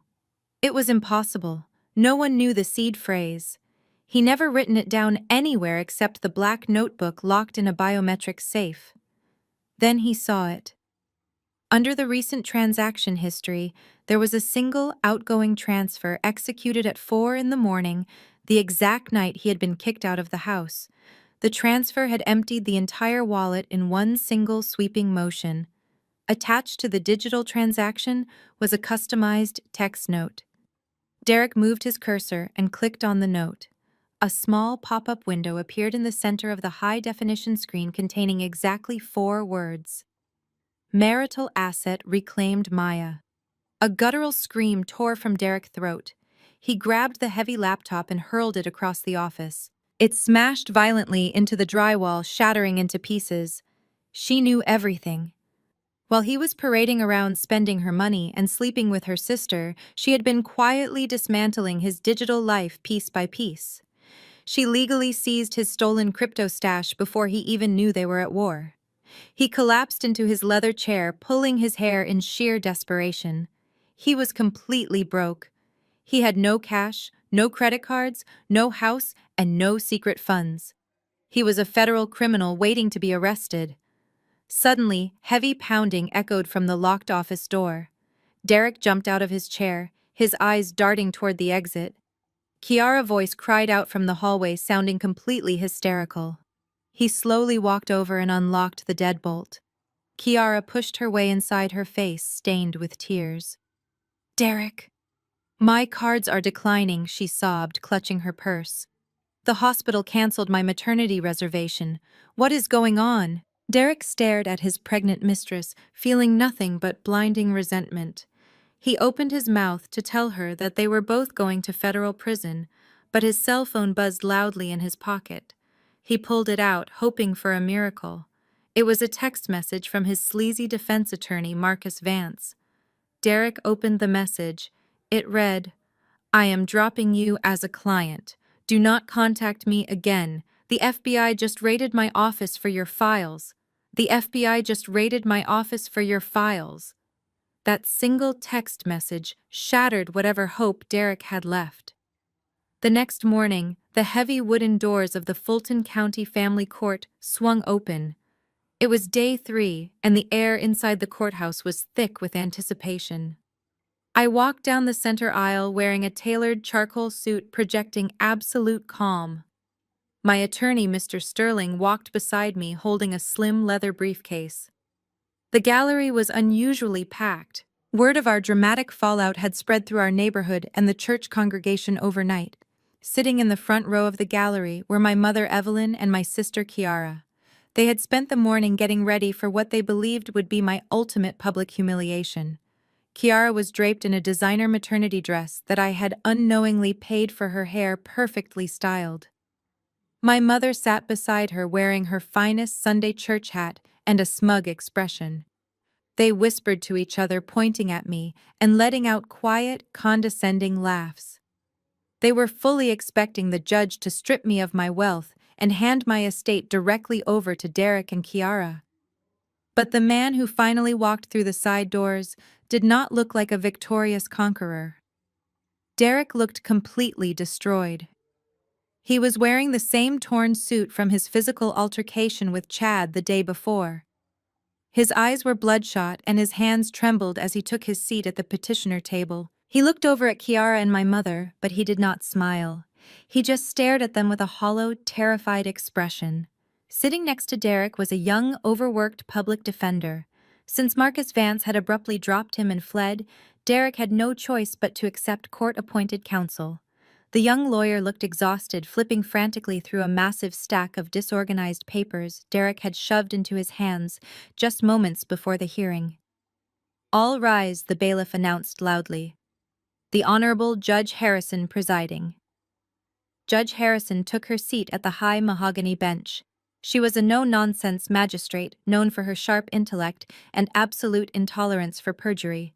She adjusted her glasses and looked down at the chaotic petitioner table. "Counsel, are we ready to proceed with the preliminary asset allocation?" Judge Harrison asked, her tone clipped and professional. The young public defender stood up, straightening his tie. "Yes, Your Honor," he replied nervously. "My client has filed an emergency motion to unlock all marital bank accounts currently frozen by the respondent. We assert that the respondent, Maya Jackson, has committed gross financial abuse. Furthermore, we have documentary evidence proving that the respondent has been secretly embezzling marital funds into offshore accounts to hide them from this court." A loud gasp echoed from the gallery. My mother Evelyn nodded vigorously, patting Kiara on the knee. They thought this was the moment I would be destroyed. Mr. Sterling did not object. He simply sat back in his chair and waited. Judge Harrison raised an eyebrow. "Embezzlement is a very serious accusation, counselor," she warned. "You better have rock-solid proof if you are bringing those claims into my courtroom." "We do, Your Honor," the public defender stated confidently, completely unaware of the radioactive material he was handling. He picked up the stack of wire transfer authorization forms that Derek and Chad had frantically forged the day before. "These are the physical authorization forms bearing the respondent's exact signature. They explicitly direct the transfer of hundreds of thousands of dollars to the Cayman Islands. We request these be entered into the official court record as Exhibit A. The bailiff walked over, took the forged documents from the public defender and handed them up to the judge. Derek closed his eyes tightly, gripping the edge of the wooden table. He knew those signatures were fake, but he was completely out of options. He was praying the judge would take them at face value and order the accounts unfrozen before the FBI closed in. Judge Harrison put on her reading glasses. The entire courtroom fell dead silent. Even my mother stopped whispering. The judge carefully turned the first page. She looked at the signature. Then she turned to the second page. She spent a very long, agonizingly quiet minute carefully reviewing the forms. The tension in the room was suffocating. Finally, Judge Harrison slowly lowered the papers to her desk. She took off her glasses. She did not look at me. She did not look at my attorney. She turned her head slowly and looked directly down at the terrified Derek. Her expression was not one of curiosity or standard judicial neutrality. It was a look of pure, unadulterated disgust that chilled him to the absolute bone. "Counselor, are you submitting these documents as authentic evidence?" Judge Harrison asked, her voice dropping to a whisper. The young public defender swallowed hard, looking small in his oversized suit. "Yes, Your Honor," he squeaked. "My client assures me they are legitimate." Judge Harrison leaned forward, holding the papers up. "These documents are freshly printed on commercial paper, but dated 6 months ago. The signature on these pages does not match any sworn affidavits previously filed by the respondent. In fact, it looks like a crude forgery. If your client fabricated documents to deceive this court, I will have him held in contempt and referred for criminal prosecution." Derek turned a sickly shade of gray. He slumped down in his chair, looking like a man standing on the gallows. He had underestimated the sharp intellect of the judge. The public defender scrambled to withdraw the documents, but the damage to Derek's credibility was already catastrophic. It was at this exact moment that my attorney, Mr. Sterling, finally stood up. He buttoned his jacket and cleared his throat, demanding the complete attention of the room. "Your Honor," Mr. Sterling began, his deep voice echoing in the quiet courtroom. "We are not here to debate fabricated wire transfers or fictitious embezzlement plots. The petitioner has filed for a dissolution of marriage and is seeking half of my client assets. We respectfully request that the court review the foundational document governing this union." Mr. Sterling opened his slim leather briefcase and retrieved a crisp, thick stack of legal paper bound with a navy blue ribbon. He walked confidently to the bench and handed the document to the bailiff. "Your Honor, I present the original notarized prenuptial agreement executed by both parties exactly 5 years ago," Mr. Sterling announced. Derek's head snapped up. His eyes darted wildly. He had completely forgotten about the prenuptial agreement my grandfather had forced him to sign. He had always assumed it was just a standard contract protecting my retirement fund. He was about to learn how incredibly thorough my grandfather really was. Judge Harrison took the document and adjusted her glasses, flipping to the highlighted section Mr. Sterling indicated. "As the court will see on page 12 under Section 4, paragraph B, there is a very strict infidelity and fraud clause," Mr. Sterling explained, pacing slowly in front of the petitioner table. "The clause explicitly states that if either party engages in an extramarital affair and subsequently initiates divorce proceedings, the unfaithful party automatically forfeits any and all claims to marital assets. This includes all real estate, all investment portfolios, all vehicles, and any claim to spousal support." My mother, Evelyn, gasped loudly from the front row of the gallery. Kiara clutched her designer maternity dress, her jaw dropping open in sheer disbelief. Derek stood up his chair, scraping loudly against the floor. "That is ridiculous," he shouted, his voice cracking with panic. "You cannot enforce that. She kicked me out of the house. I had no choice but to file." Judge Harrison slammed her gavel down with a sharp crack. "Sit down immediately, Mr. Jackson," she ordered, her eyes flashing with anger. Derek slowly sank back into his chair, defeated.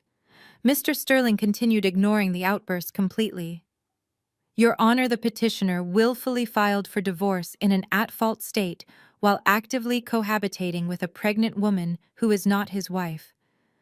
By initiating this dissolution, he legally activated the penalty clause of the prenuptial agreement. He has effectively completely disinherited himself from the marital estate. The silence in the courtroom was absolute.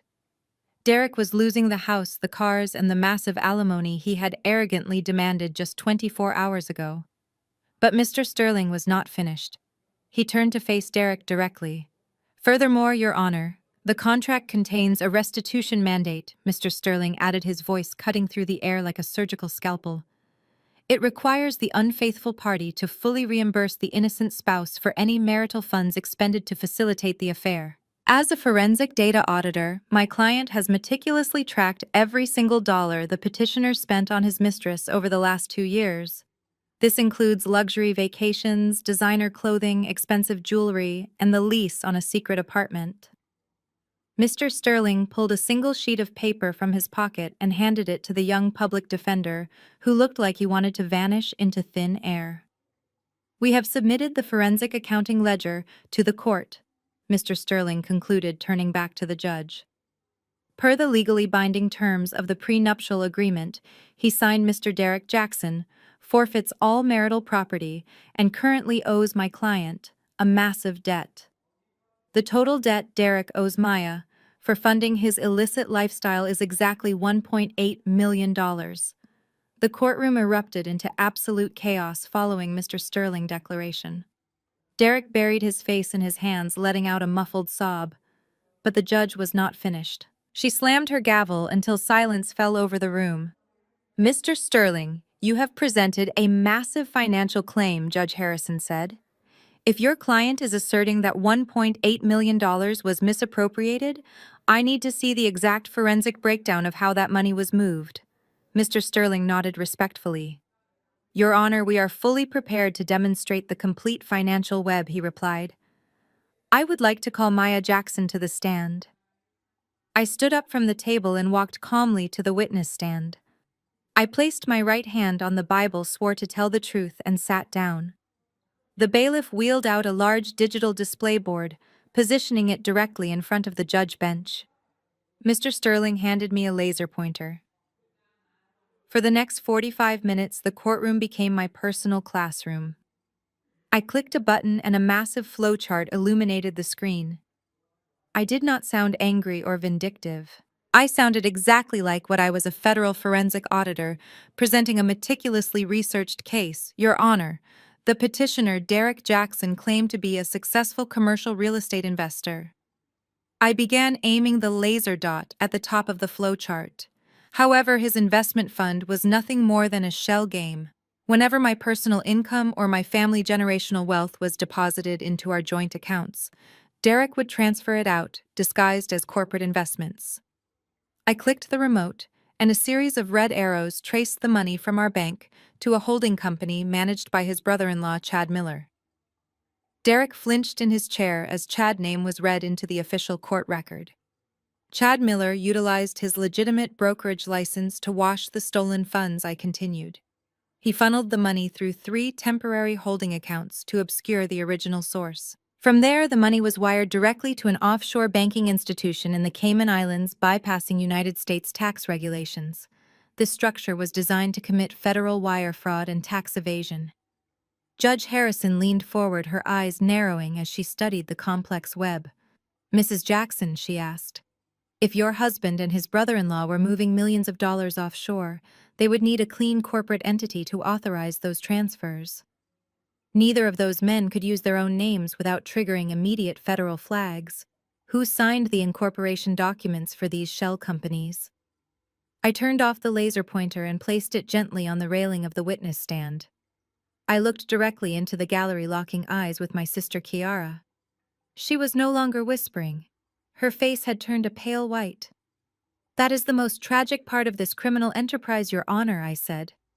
"They knew they needed a clean, untraceable identity. So Derek and Chad convinced a third party to act as the primary corporate signatory. They used someone who trusted them completely and who eagerly wanted the illusion of wealth without doing any of the actual work." I pulled a single document from the folder on my lap and handed it to the bailiff.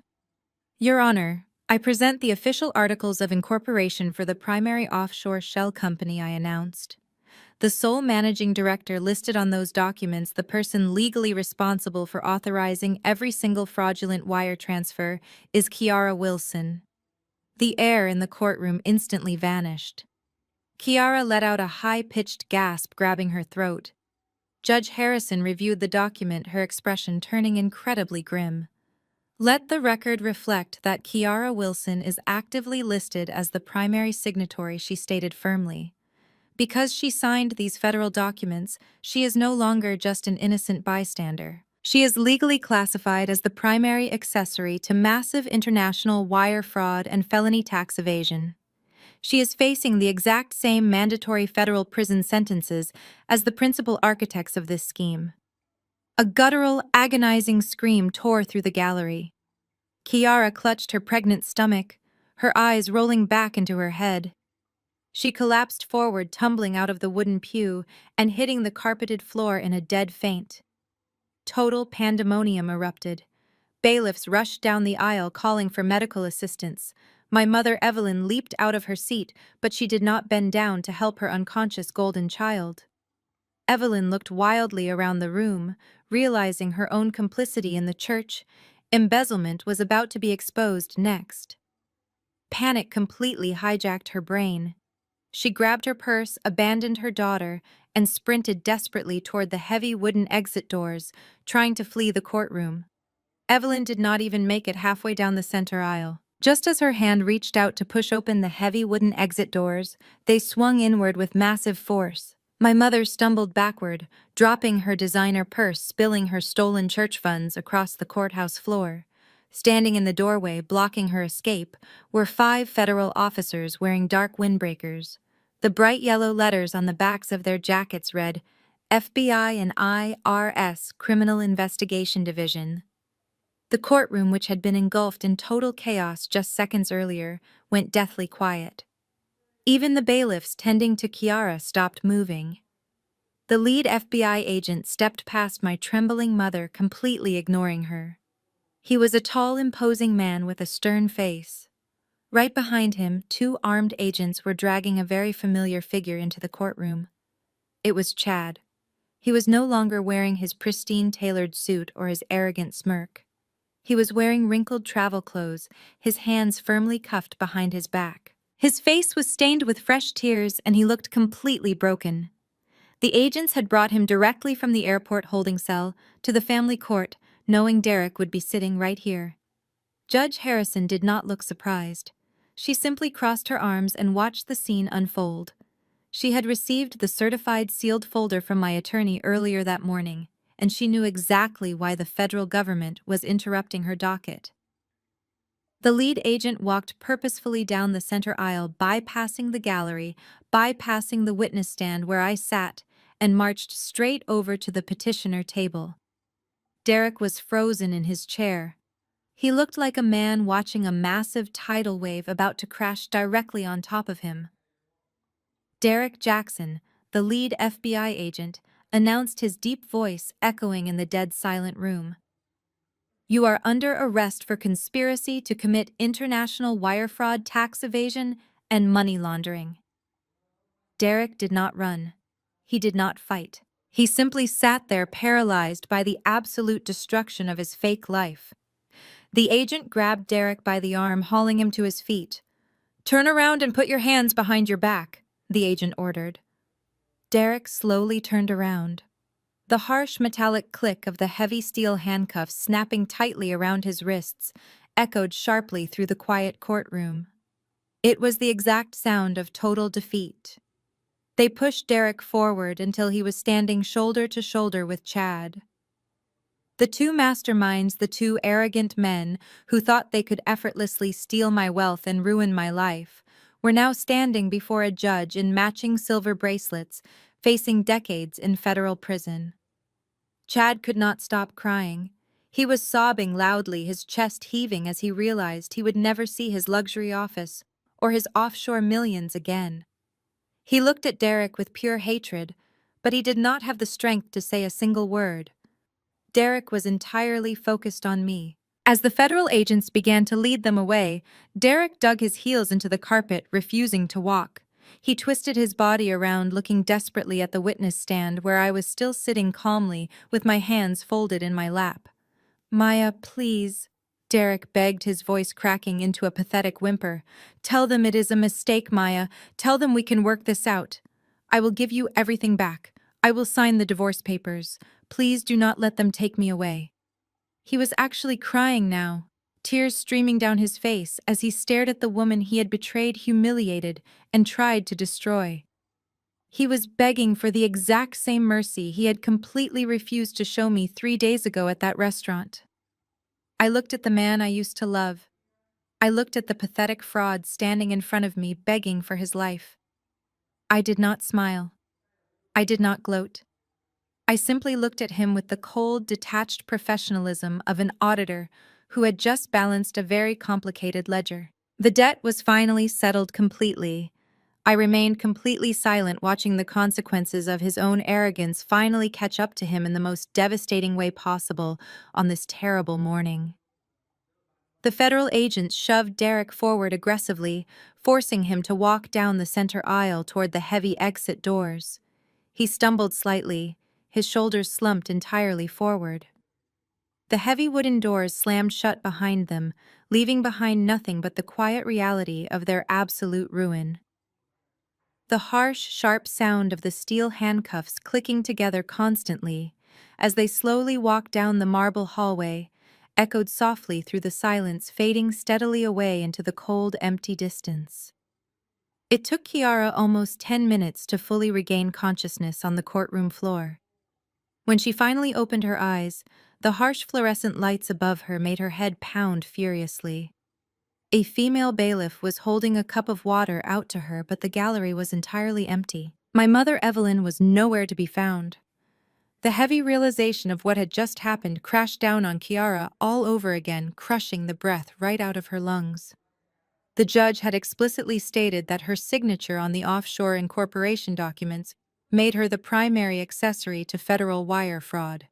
She was facing a mandatory 10-year prison sentence. Panic completely hijacked her system. She pushed the cup of water away, scrambled ungracefully to her feet, and rushed out of the courthouse. By 1 o'clock that afternoon, Kiara found herself sitting in the cold, sterile lobby of the United States Attorney Office in downtown Atlanta. She had driven straight there, desperate to secure a deal before Derek or Chad could point the finger at her. She was ushered into a small conference room where a stern federal prosecutor and the same lead FBI agent who had arrested her husband and lover were waiting. Kiara immediately collapsed into a leather chair and started sobbing uncontrollably.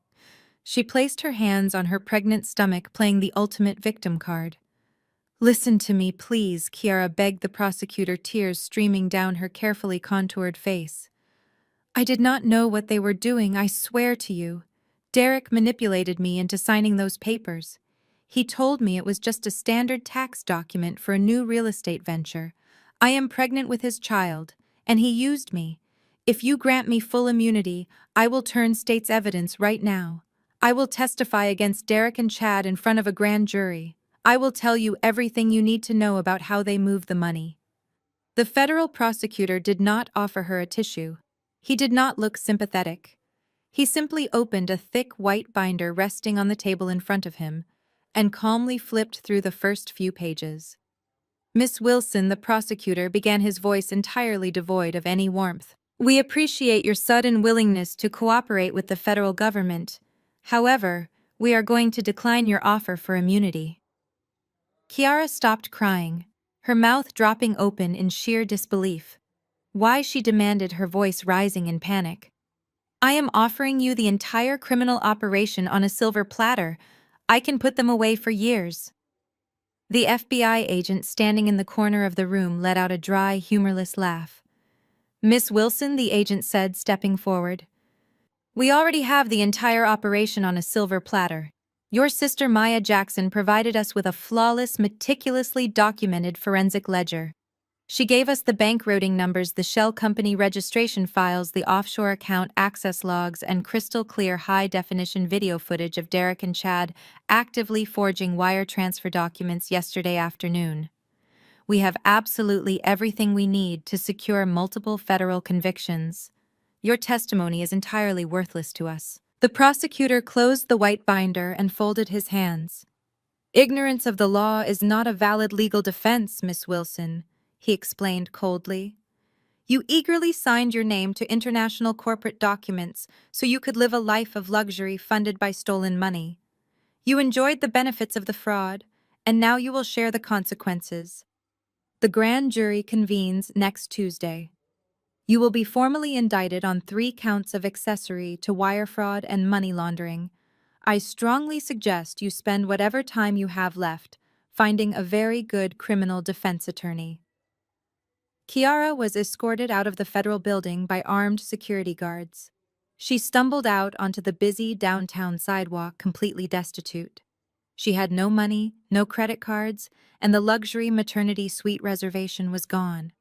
She was going to give birth in a state facility before serving a decade in a federal penitentiary. Desperate, terrified, and completely alone, she pulled out her cell phone. Her hands shook violently as she dialed my mother number, praying Evelyn had somehow managed to access her retirement savings to hire a lawyer. The phone rang 4 times. Finally, someone answered, but it was not Evelyn. "Hello," Kiara said, her voice trembling. "Mom, I need you right now. They are going to indict me. I need money for a lawyer." A deep, unfamiliar male voice responded on the other end of the line.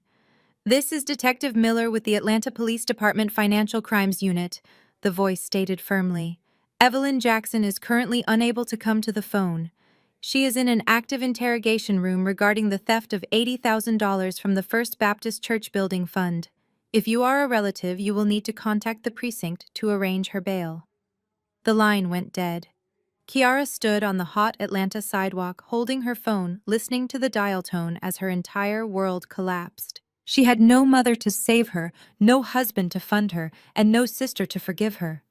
But miles away from that busy sidewalk, an even harsher reality was unfolding inside the cold concrete walls of the federal holding facility.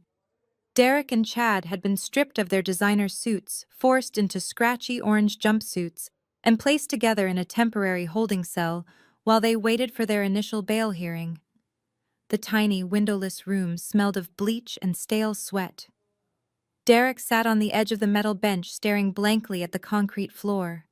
His mind was still spinning from the courtroom disaster.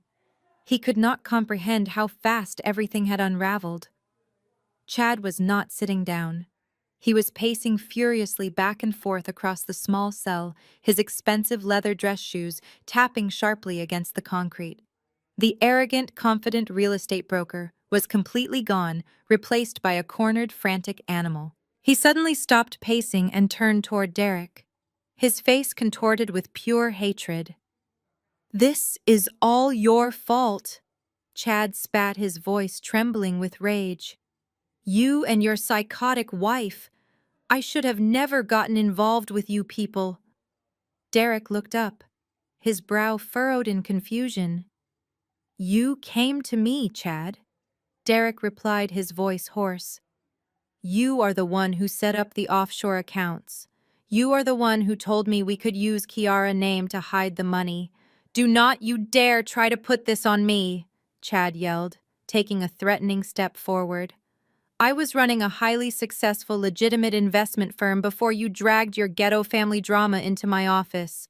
You were nothing but a broke, pathetic loser living off your wife's money. I tried to elevate you. I tried to teach you how real businessmen operate, but you could not shake that hood mentality. You are just a street thug wearing a custom suit. You ruined my life, you ignorant animal." The racial slurs and the absolute contempt in Chad's voice hung heavily in the cold air of the holding cell. Derek stared at the man he had idolized, the man he had considered a mentor and a brother. For 2 years, Derek had bent over backward to impress Chad. He had stolen from his own wife to prove he belonged in Chad's exclusive country club world. He had convinced himself that Chad respected him. But looking into Chad's cold blue eyes, Derek finally saw the ugly truth. Chad never saw him as an equal or a partner. Chad saw him as a convenient scapegoat, a disposable black man, to take the fall if the federal government ever came knocking. The crushing weight of his own stupidity hit Derek like a physical blow. He slowly lowered his head, burying his face in his hands. A sickening wave of nausea washed over him as the reality of his choices finally settled into his bones. He had possessed everything a man could possibly want. He was married to Maya, a brilliant, beautiful, loyal, and incredibly successful woman who loved him unconditionally. She had provided him with a gorgeous home, financial stability, and unwavering support. She had given him the keys to a magnificent kingdom. And what had he done with it? He had thrown his exceptional wife away for a cheap illusion. He had traded her for a racist white man who actively despised him. He had traded her for a shallow, gold-digging mistress who only wanted him for the designer bags and the luxury vacations he could illegally buy her. He had traded real love and security for a family of toxic, greedy parasites who turned on him the exact second the money stopped flowing. He was not a visionary entrepreneur. He was the biggest fool on the planet. Before Derek could say another word, the heavy steel door of the holding cell clattered open. Two armed federal marshals stepped inside holding thick metal chains. "Time to go," a marshal barked. "The magistrate judge is ready for your initial appearance." They shackled Derek and Chad, binding their wrists to their waists and their ankles together. The marshals marched them down a long, brightly lit corridor and into a cold federal courtroom. Judge Thomas, a stern magistrate, reviewed the thick case file resting on his wooden bench.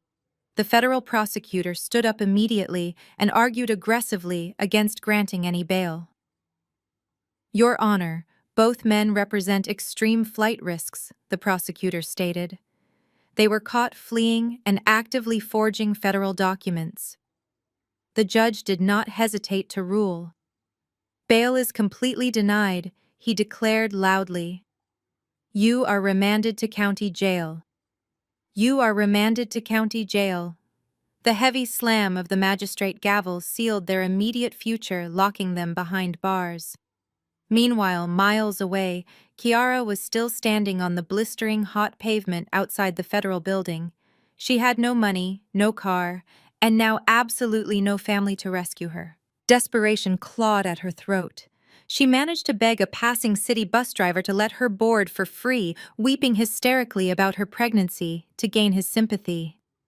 The bumpy hour-long bus ride back to the upscale suburban neighborhood gave her plenty of time to formulate a pathetic backup plan.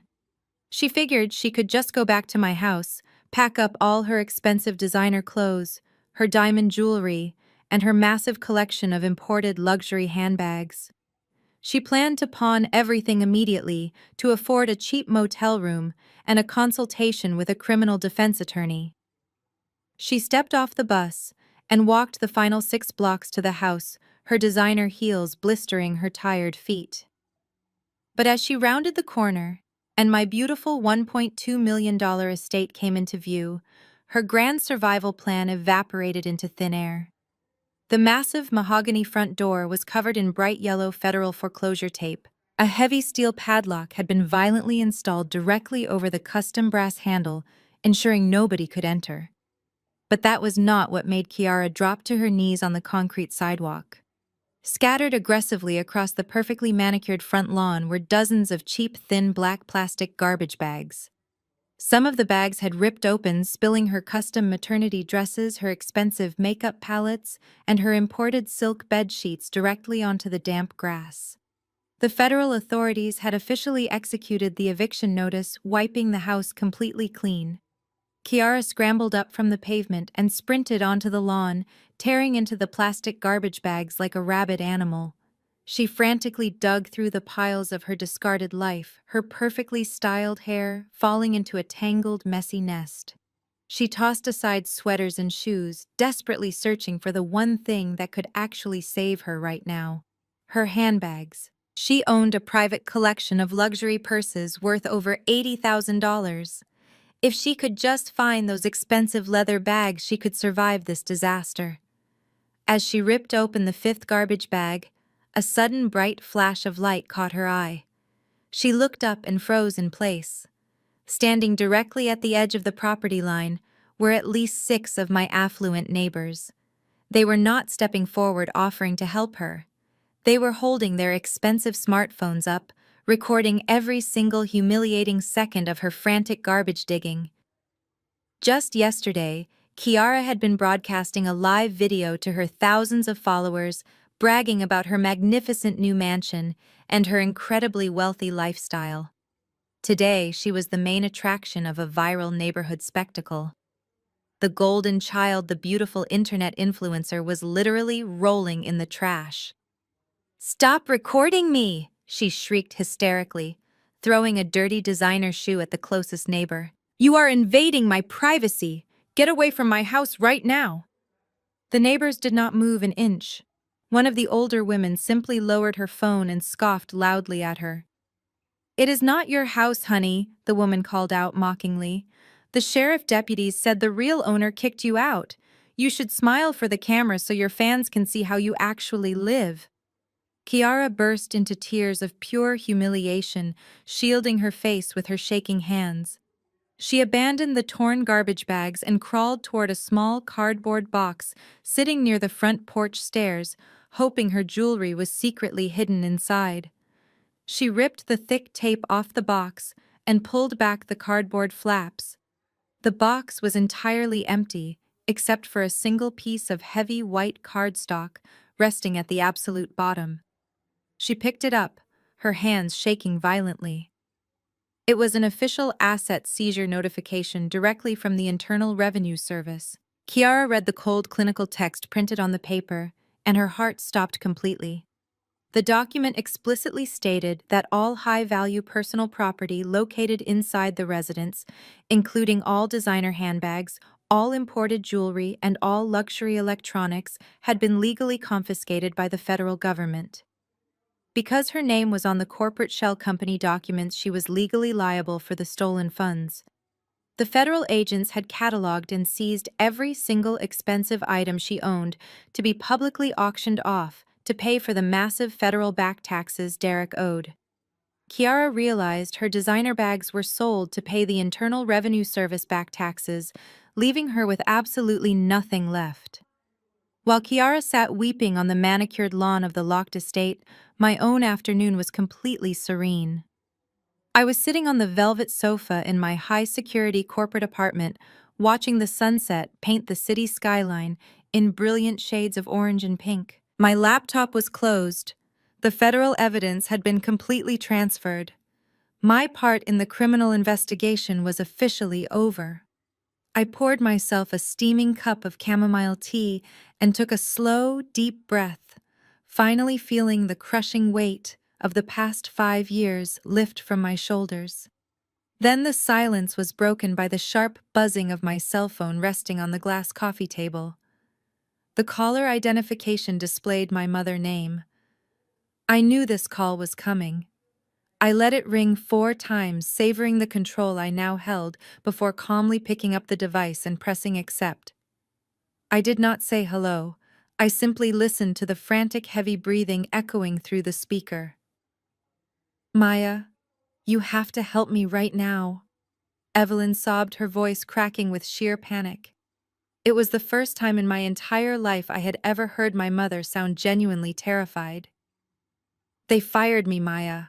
Pastor Thomas called an emergency meeting of the church board, and they terminated my position as treasurer. The police detectives kept me in an interrogation room for 4 grueling hours. They are threatening to file felony embezzlement charges if I do not pay back the $80,000 by Friday morning. You have to wire me the money, Maya. Please. You are the only one who has that kind of cash. You have to save me." I took a slow sip of my tea, feeling absolutely nothing for the desperate woman on the other end of the line. "You stole money from a church congregation, Evelyn." I stated, my voice perfectly level and devoid of any sympathy. "You abused the trust of your community to buy designer clothes and luxury vacations for your favorite daughter." Why should I pay for your crimes? Because I am your mother. Evelyn shrieked, her panic quickly morphing into the familiar toxic entitlement she had used to control me for decades. I brought you into this world, Maya. I raised you. I sacrificed my youth and my energy to give you a life. You owe me. You cannot just abandon your own flesh and blood when they need you the most. A strong black woman protects her family. The sheer audacity of her guilt trip was almost poetic. She was still trying to use the exact same manipulative scripts that had kept me trapped for 34 years. But those words held absolutely no power over me anymore. Let us talk about your sacrifices, Evelyn, I replied, my tone dropping to a chillingly cold whisper. Let us review exactly how you protected this family. When I was 18 years old, you forced me to take out massive student loans so you could drain my college savings account to buy Kiara a brand new sports car for her high school graduation.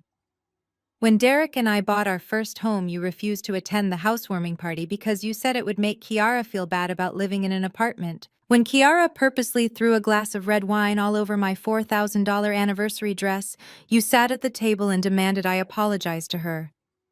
Maya, that is not fair, Evelyn stammered, trying to interrupt. I am not finished. I snapped, my voice slicing through her pathetic defense. When you found out my husband was sleeping with your golden child, you did not comfort me. You did not protect me. You proudly watched Kiara parade around wearing my grandmother pearls and carrying my husband baby. You actively helped him steal from me. You handed him the deed to my grandfather legacy just to fund their affair. You chose her every single time, Evelyn. You made your choice, and now you are going to live with the consequences of it. Maya. Please, Evelyn, begged, her voice reducing to a pathetic whimper. I have nothing left. Chad is in jail. Derek is in jail. Kiara is broke and homeless. I am your mother. You cannot do this to me. Where am I supposed to go? What am I supposed to do? You can go wherever you want, Evelyn, I said calmly, but you will never come near me again. My attorney filed a formal cease and desist order against you this afternoon. You are legally barred from contacting me, approaching my residence or my place of employment.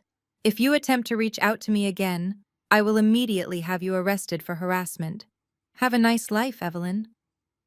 I did not wait for her to respond. I pulled the phone away from my ear, pressed the red button to end the call, and permanently blocked her phone number. Miles away, Evelyn lowered her cell phone from her ear, her hands shaking violently as she listened to the dead dial tone. She was standing in the center of her dark, empty living room. The bank had arrived an hour earlier to serve her with official foreclosure eviction papers. In a desperate final attempt to hide her church embezzlement before the audit, she had illegally taken out a massive fraudulent loan against her own house. Now the bank was seizing the property. Evelyn looked around the cold, empty house. The golden child was gone. The stolen money was gone. She was completely, utterly alone, standing in the dark of her foreclosed home, waiting for the police to arrive. As the sun completely dipped below the Atlanta skyline, casting long, dark shadows across the city, I finally allowed myself to truly relax. It was exactly 72 hours since that disastrous dinner at Belmont's. 3 days ago, I was sitting in a restaurant booth covered in red wine, listening to my husband demand a divorce while my family laughed at my humiliation. Tonight, I was standing in the expansive living room of my new, highly secure, corporate downtown penthouse. The floor-to-ceiling windows offered a breathtaking panoramic view of the glittering city, a city that no longer contained the toxic parasites who had spent years trying to drain me dry. The silence of my sanctuary was suddenly interrupted by the harsh ringing of my cell phone. I glanced at the screen. It was an automated message indicating an incoming collect call from the Fulton County Jail. I considered ignoring it, letting him rot in his own silence, but a small part of me wanted to hear the final pathetic chapter of his downfall. I pressed the accept button and placed the phone on the sleek marble kitchen island, activating the speakerphone. An automated voice prompted me to accept the charges. I did. Maya Derek's voice cracked through the speaker immediately. He sounded absolutely terrible. His voice was raw, scratchy, and thick with uncontrollable sobbing. "Please, Maya, do not hang up on me. You are the only person I have left. They put me in a cell with 20 other men. It is freezing in here and I am terrified. Please, you have to help me get out of here." I poured myself a glass of water, leaning against the marble counter. "I thought you had a brilliant legal strategy, Derek," I said, my tone completely flat. "I thought you and Chad were going to destroy me in court. What happened to controlling the narrative?" A loud, wretched sob echoed through the phone line. "I was stupid," he wailed, his voice echoing off the concrete walls of his holding block. "I was so incredibly stupid, Maya. You have to believe me, I never wanted any of this. Chad manipulated me. He told me it was just a smart business tax shelter. I did not understand the federal laws. And Kiara, she threw herself at me. She made me feel important when I was struggling with my career. They used me, Maya. They preyed on my insecurities. I am not a criminal mastermind, you know that. I am just a guy who made a terrible mistake. Please find it in your heart to forgive me. I will do anything you want. Just call the prosecutor and tell them to drop the charges." I let his pathetic excuses hang in the empty air of my penthouse. He was still refusing to take actual accountability.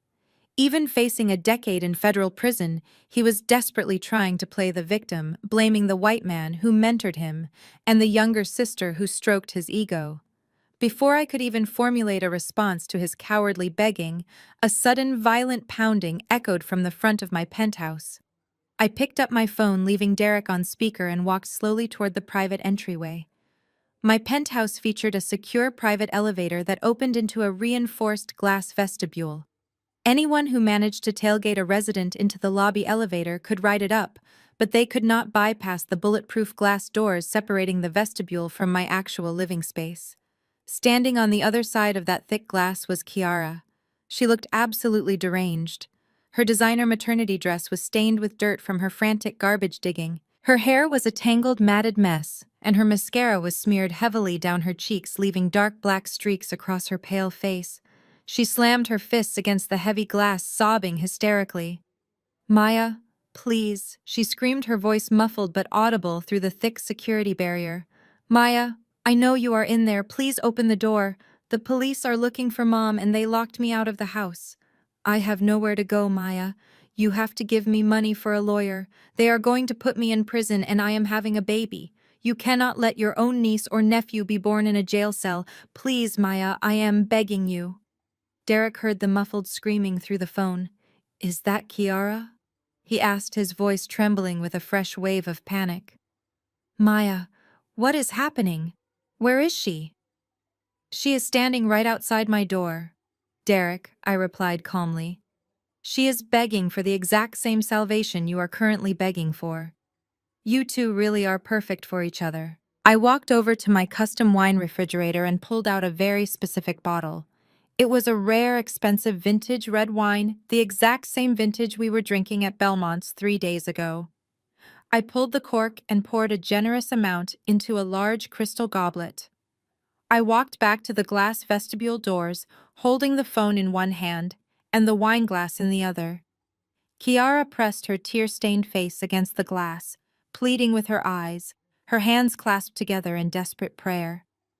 Derek was still sobbing through the speakerphone, begging me to remember the good times we shared. I did not yell at Kiara. I did not curse at Derek. I simply stood there in my beautiful, quiet penthouse, looking directly into my sister's terrified eyes. I raised the crystal goblet to my lips and took a slow, deliberate sip of the dark red wine, savoring the rich, complex flavor. I lowered the glass and pressed a single button on the intercom panel mounted to the wall. The camera feed instantly connected to the lobby guard station. "Yes, Ms. Jackson," the head of security answered promptly. "We have a trespasser in my private vestibule," I stated, my voice echoing slightly in the large open space.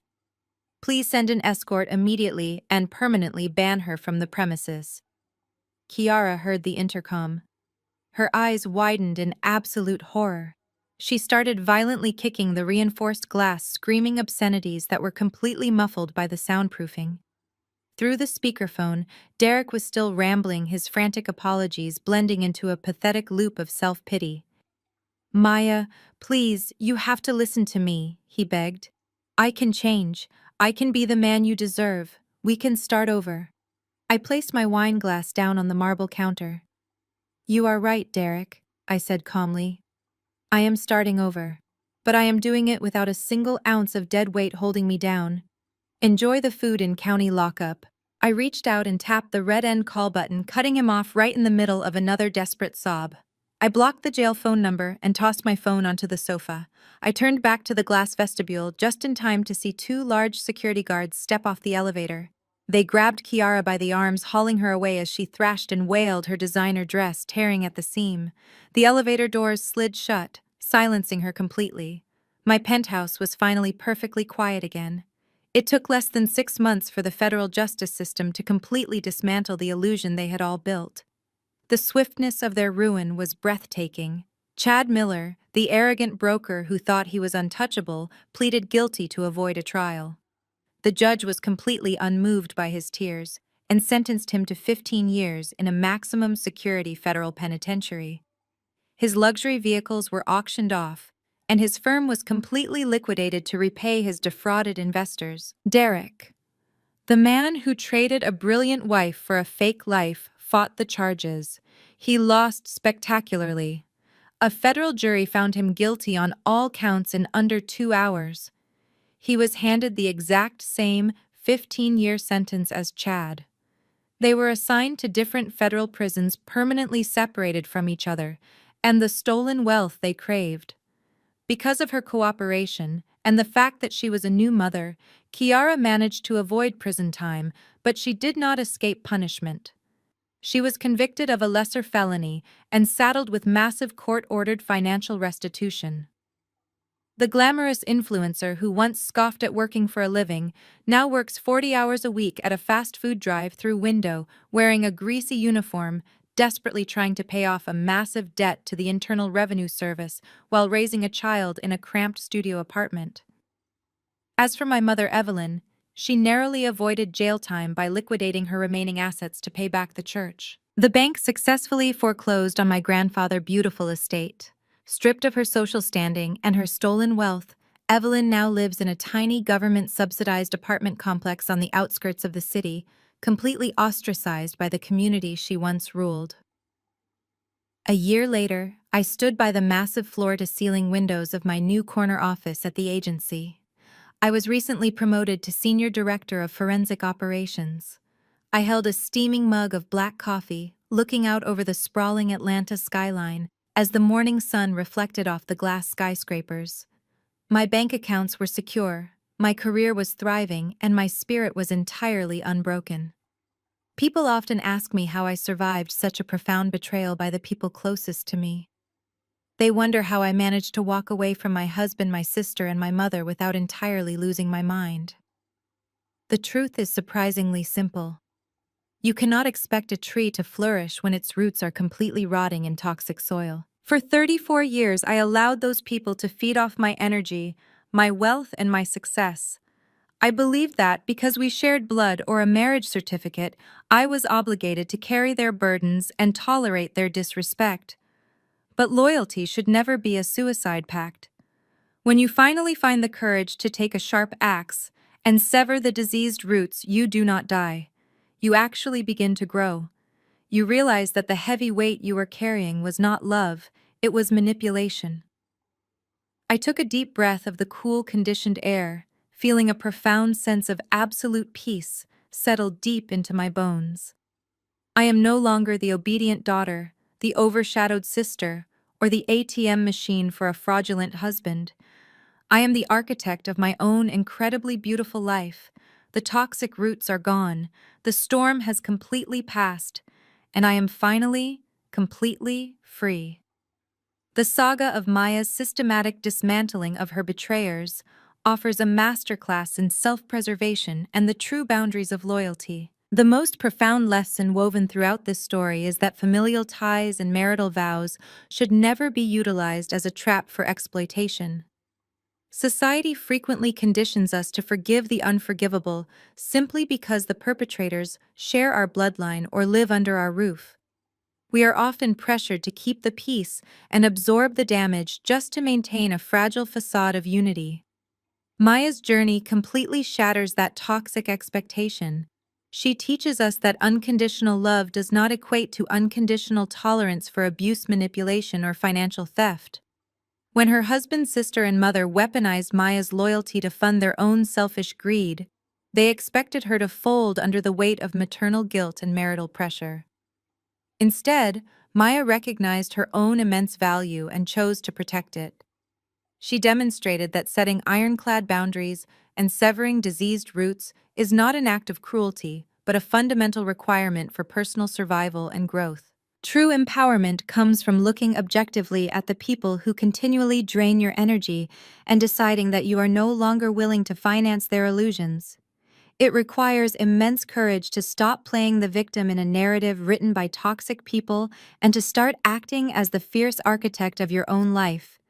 You have the absolute right to protect your peace, your hard work, and your future from anyone who tries to dismantle them, regardless of their title in your family tree.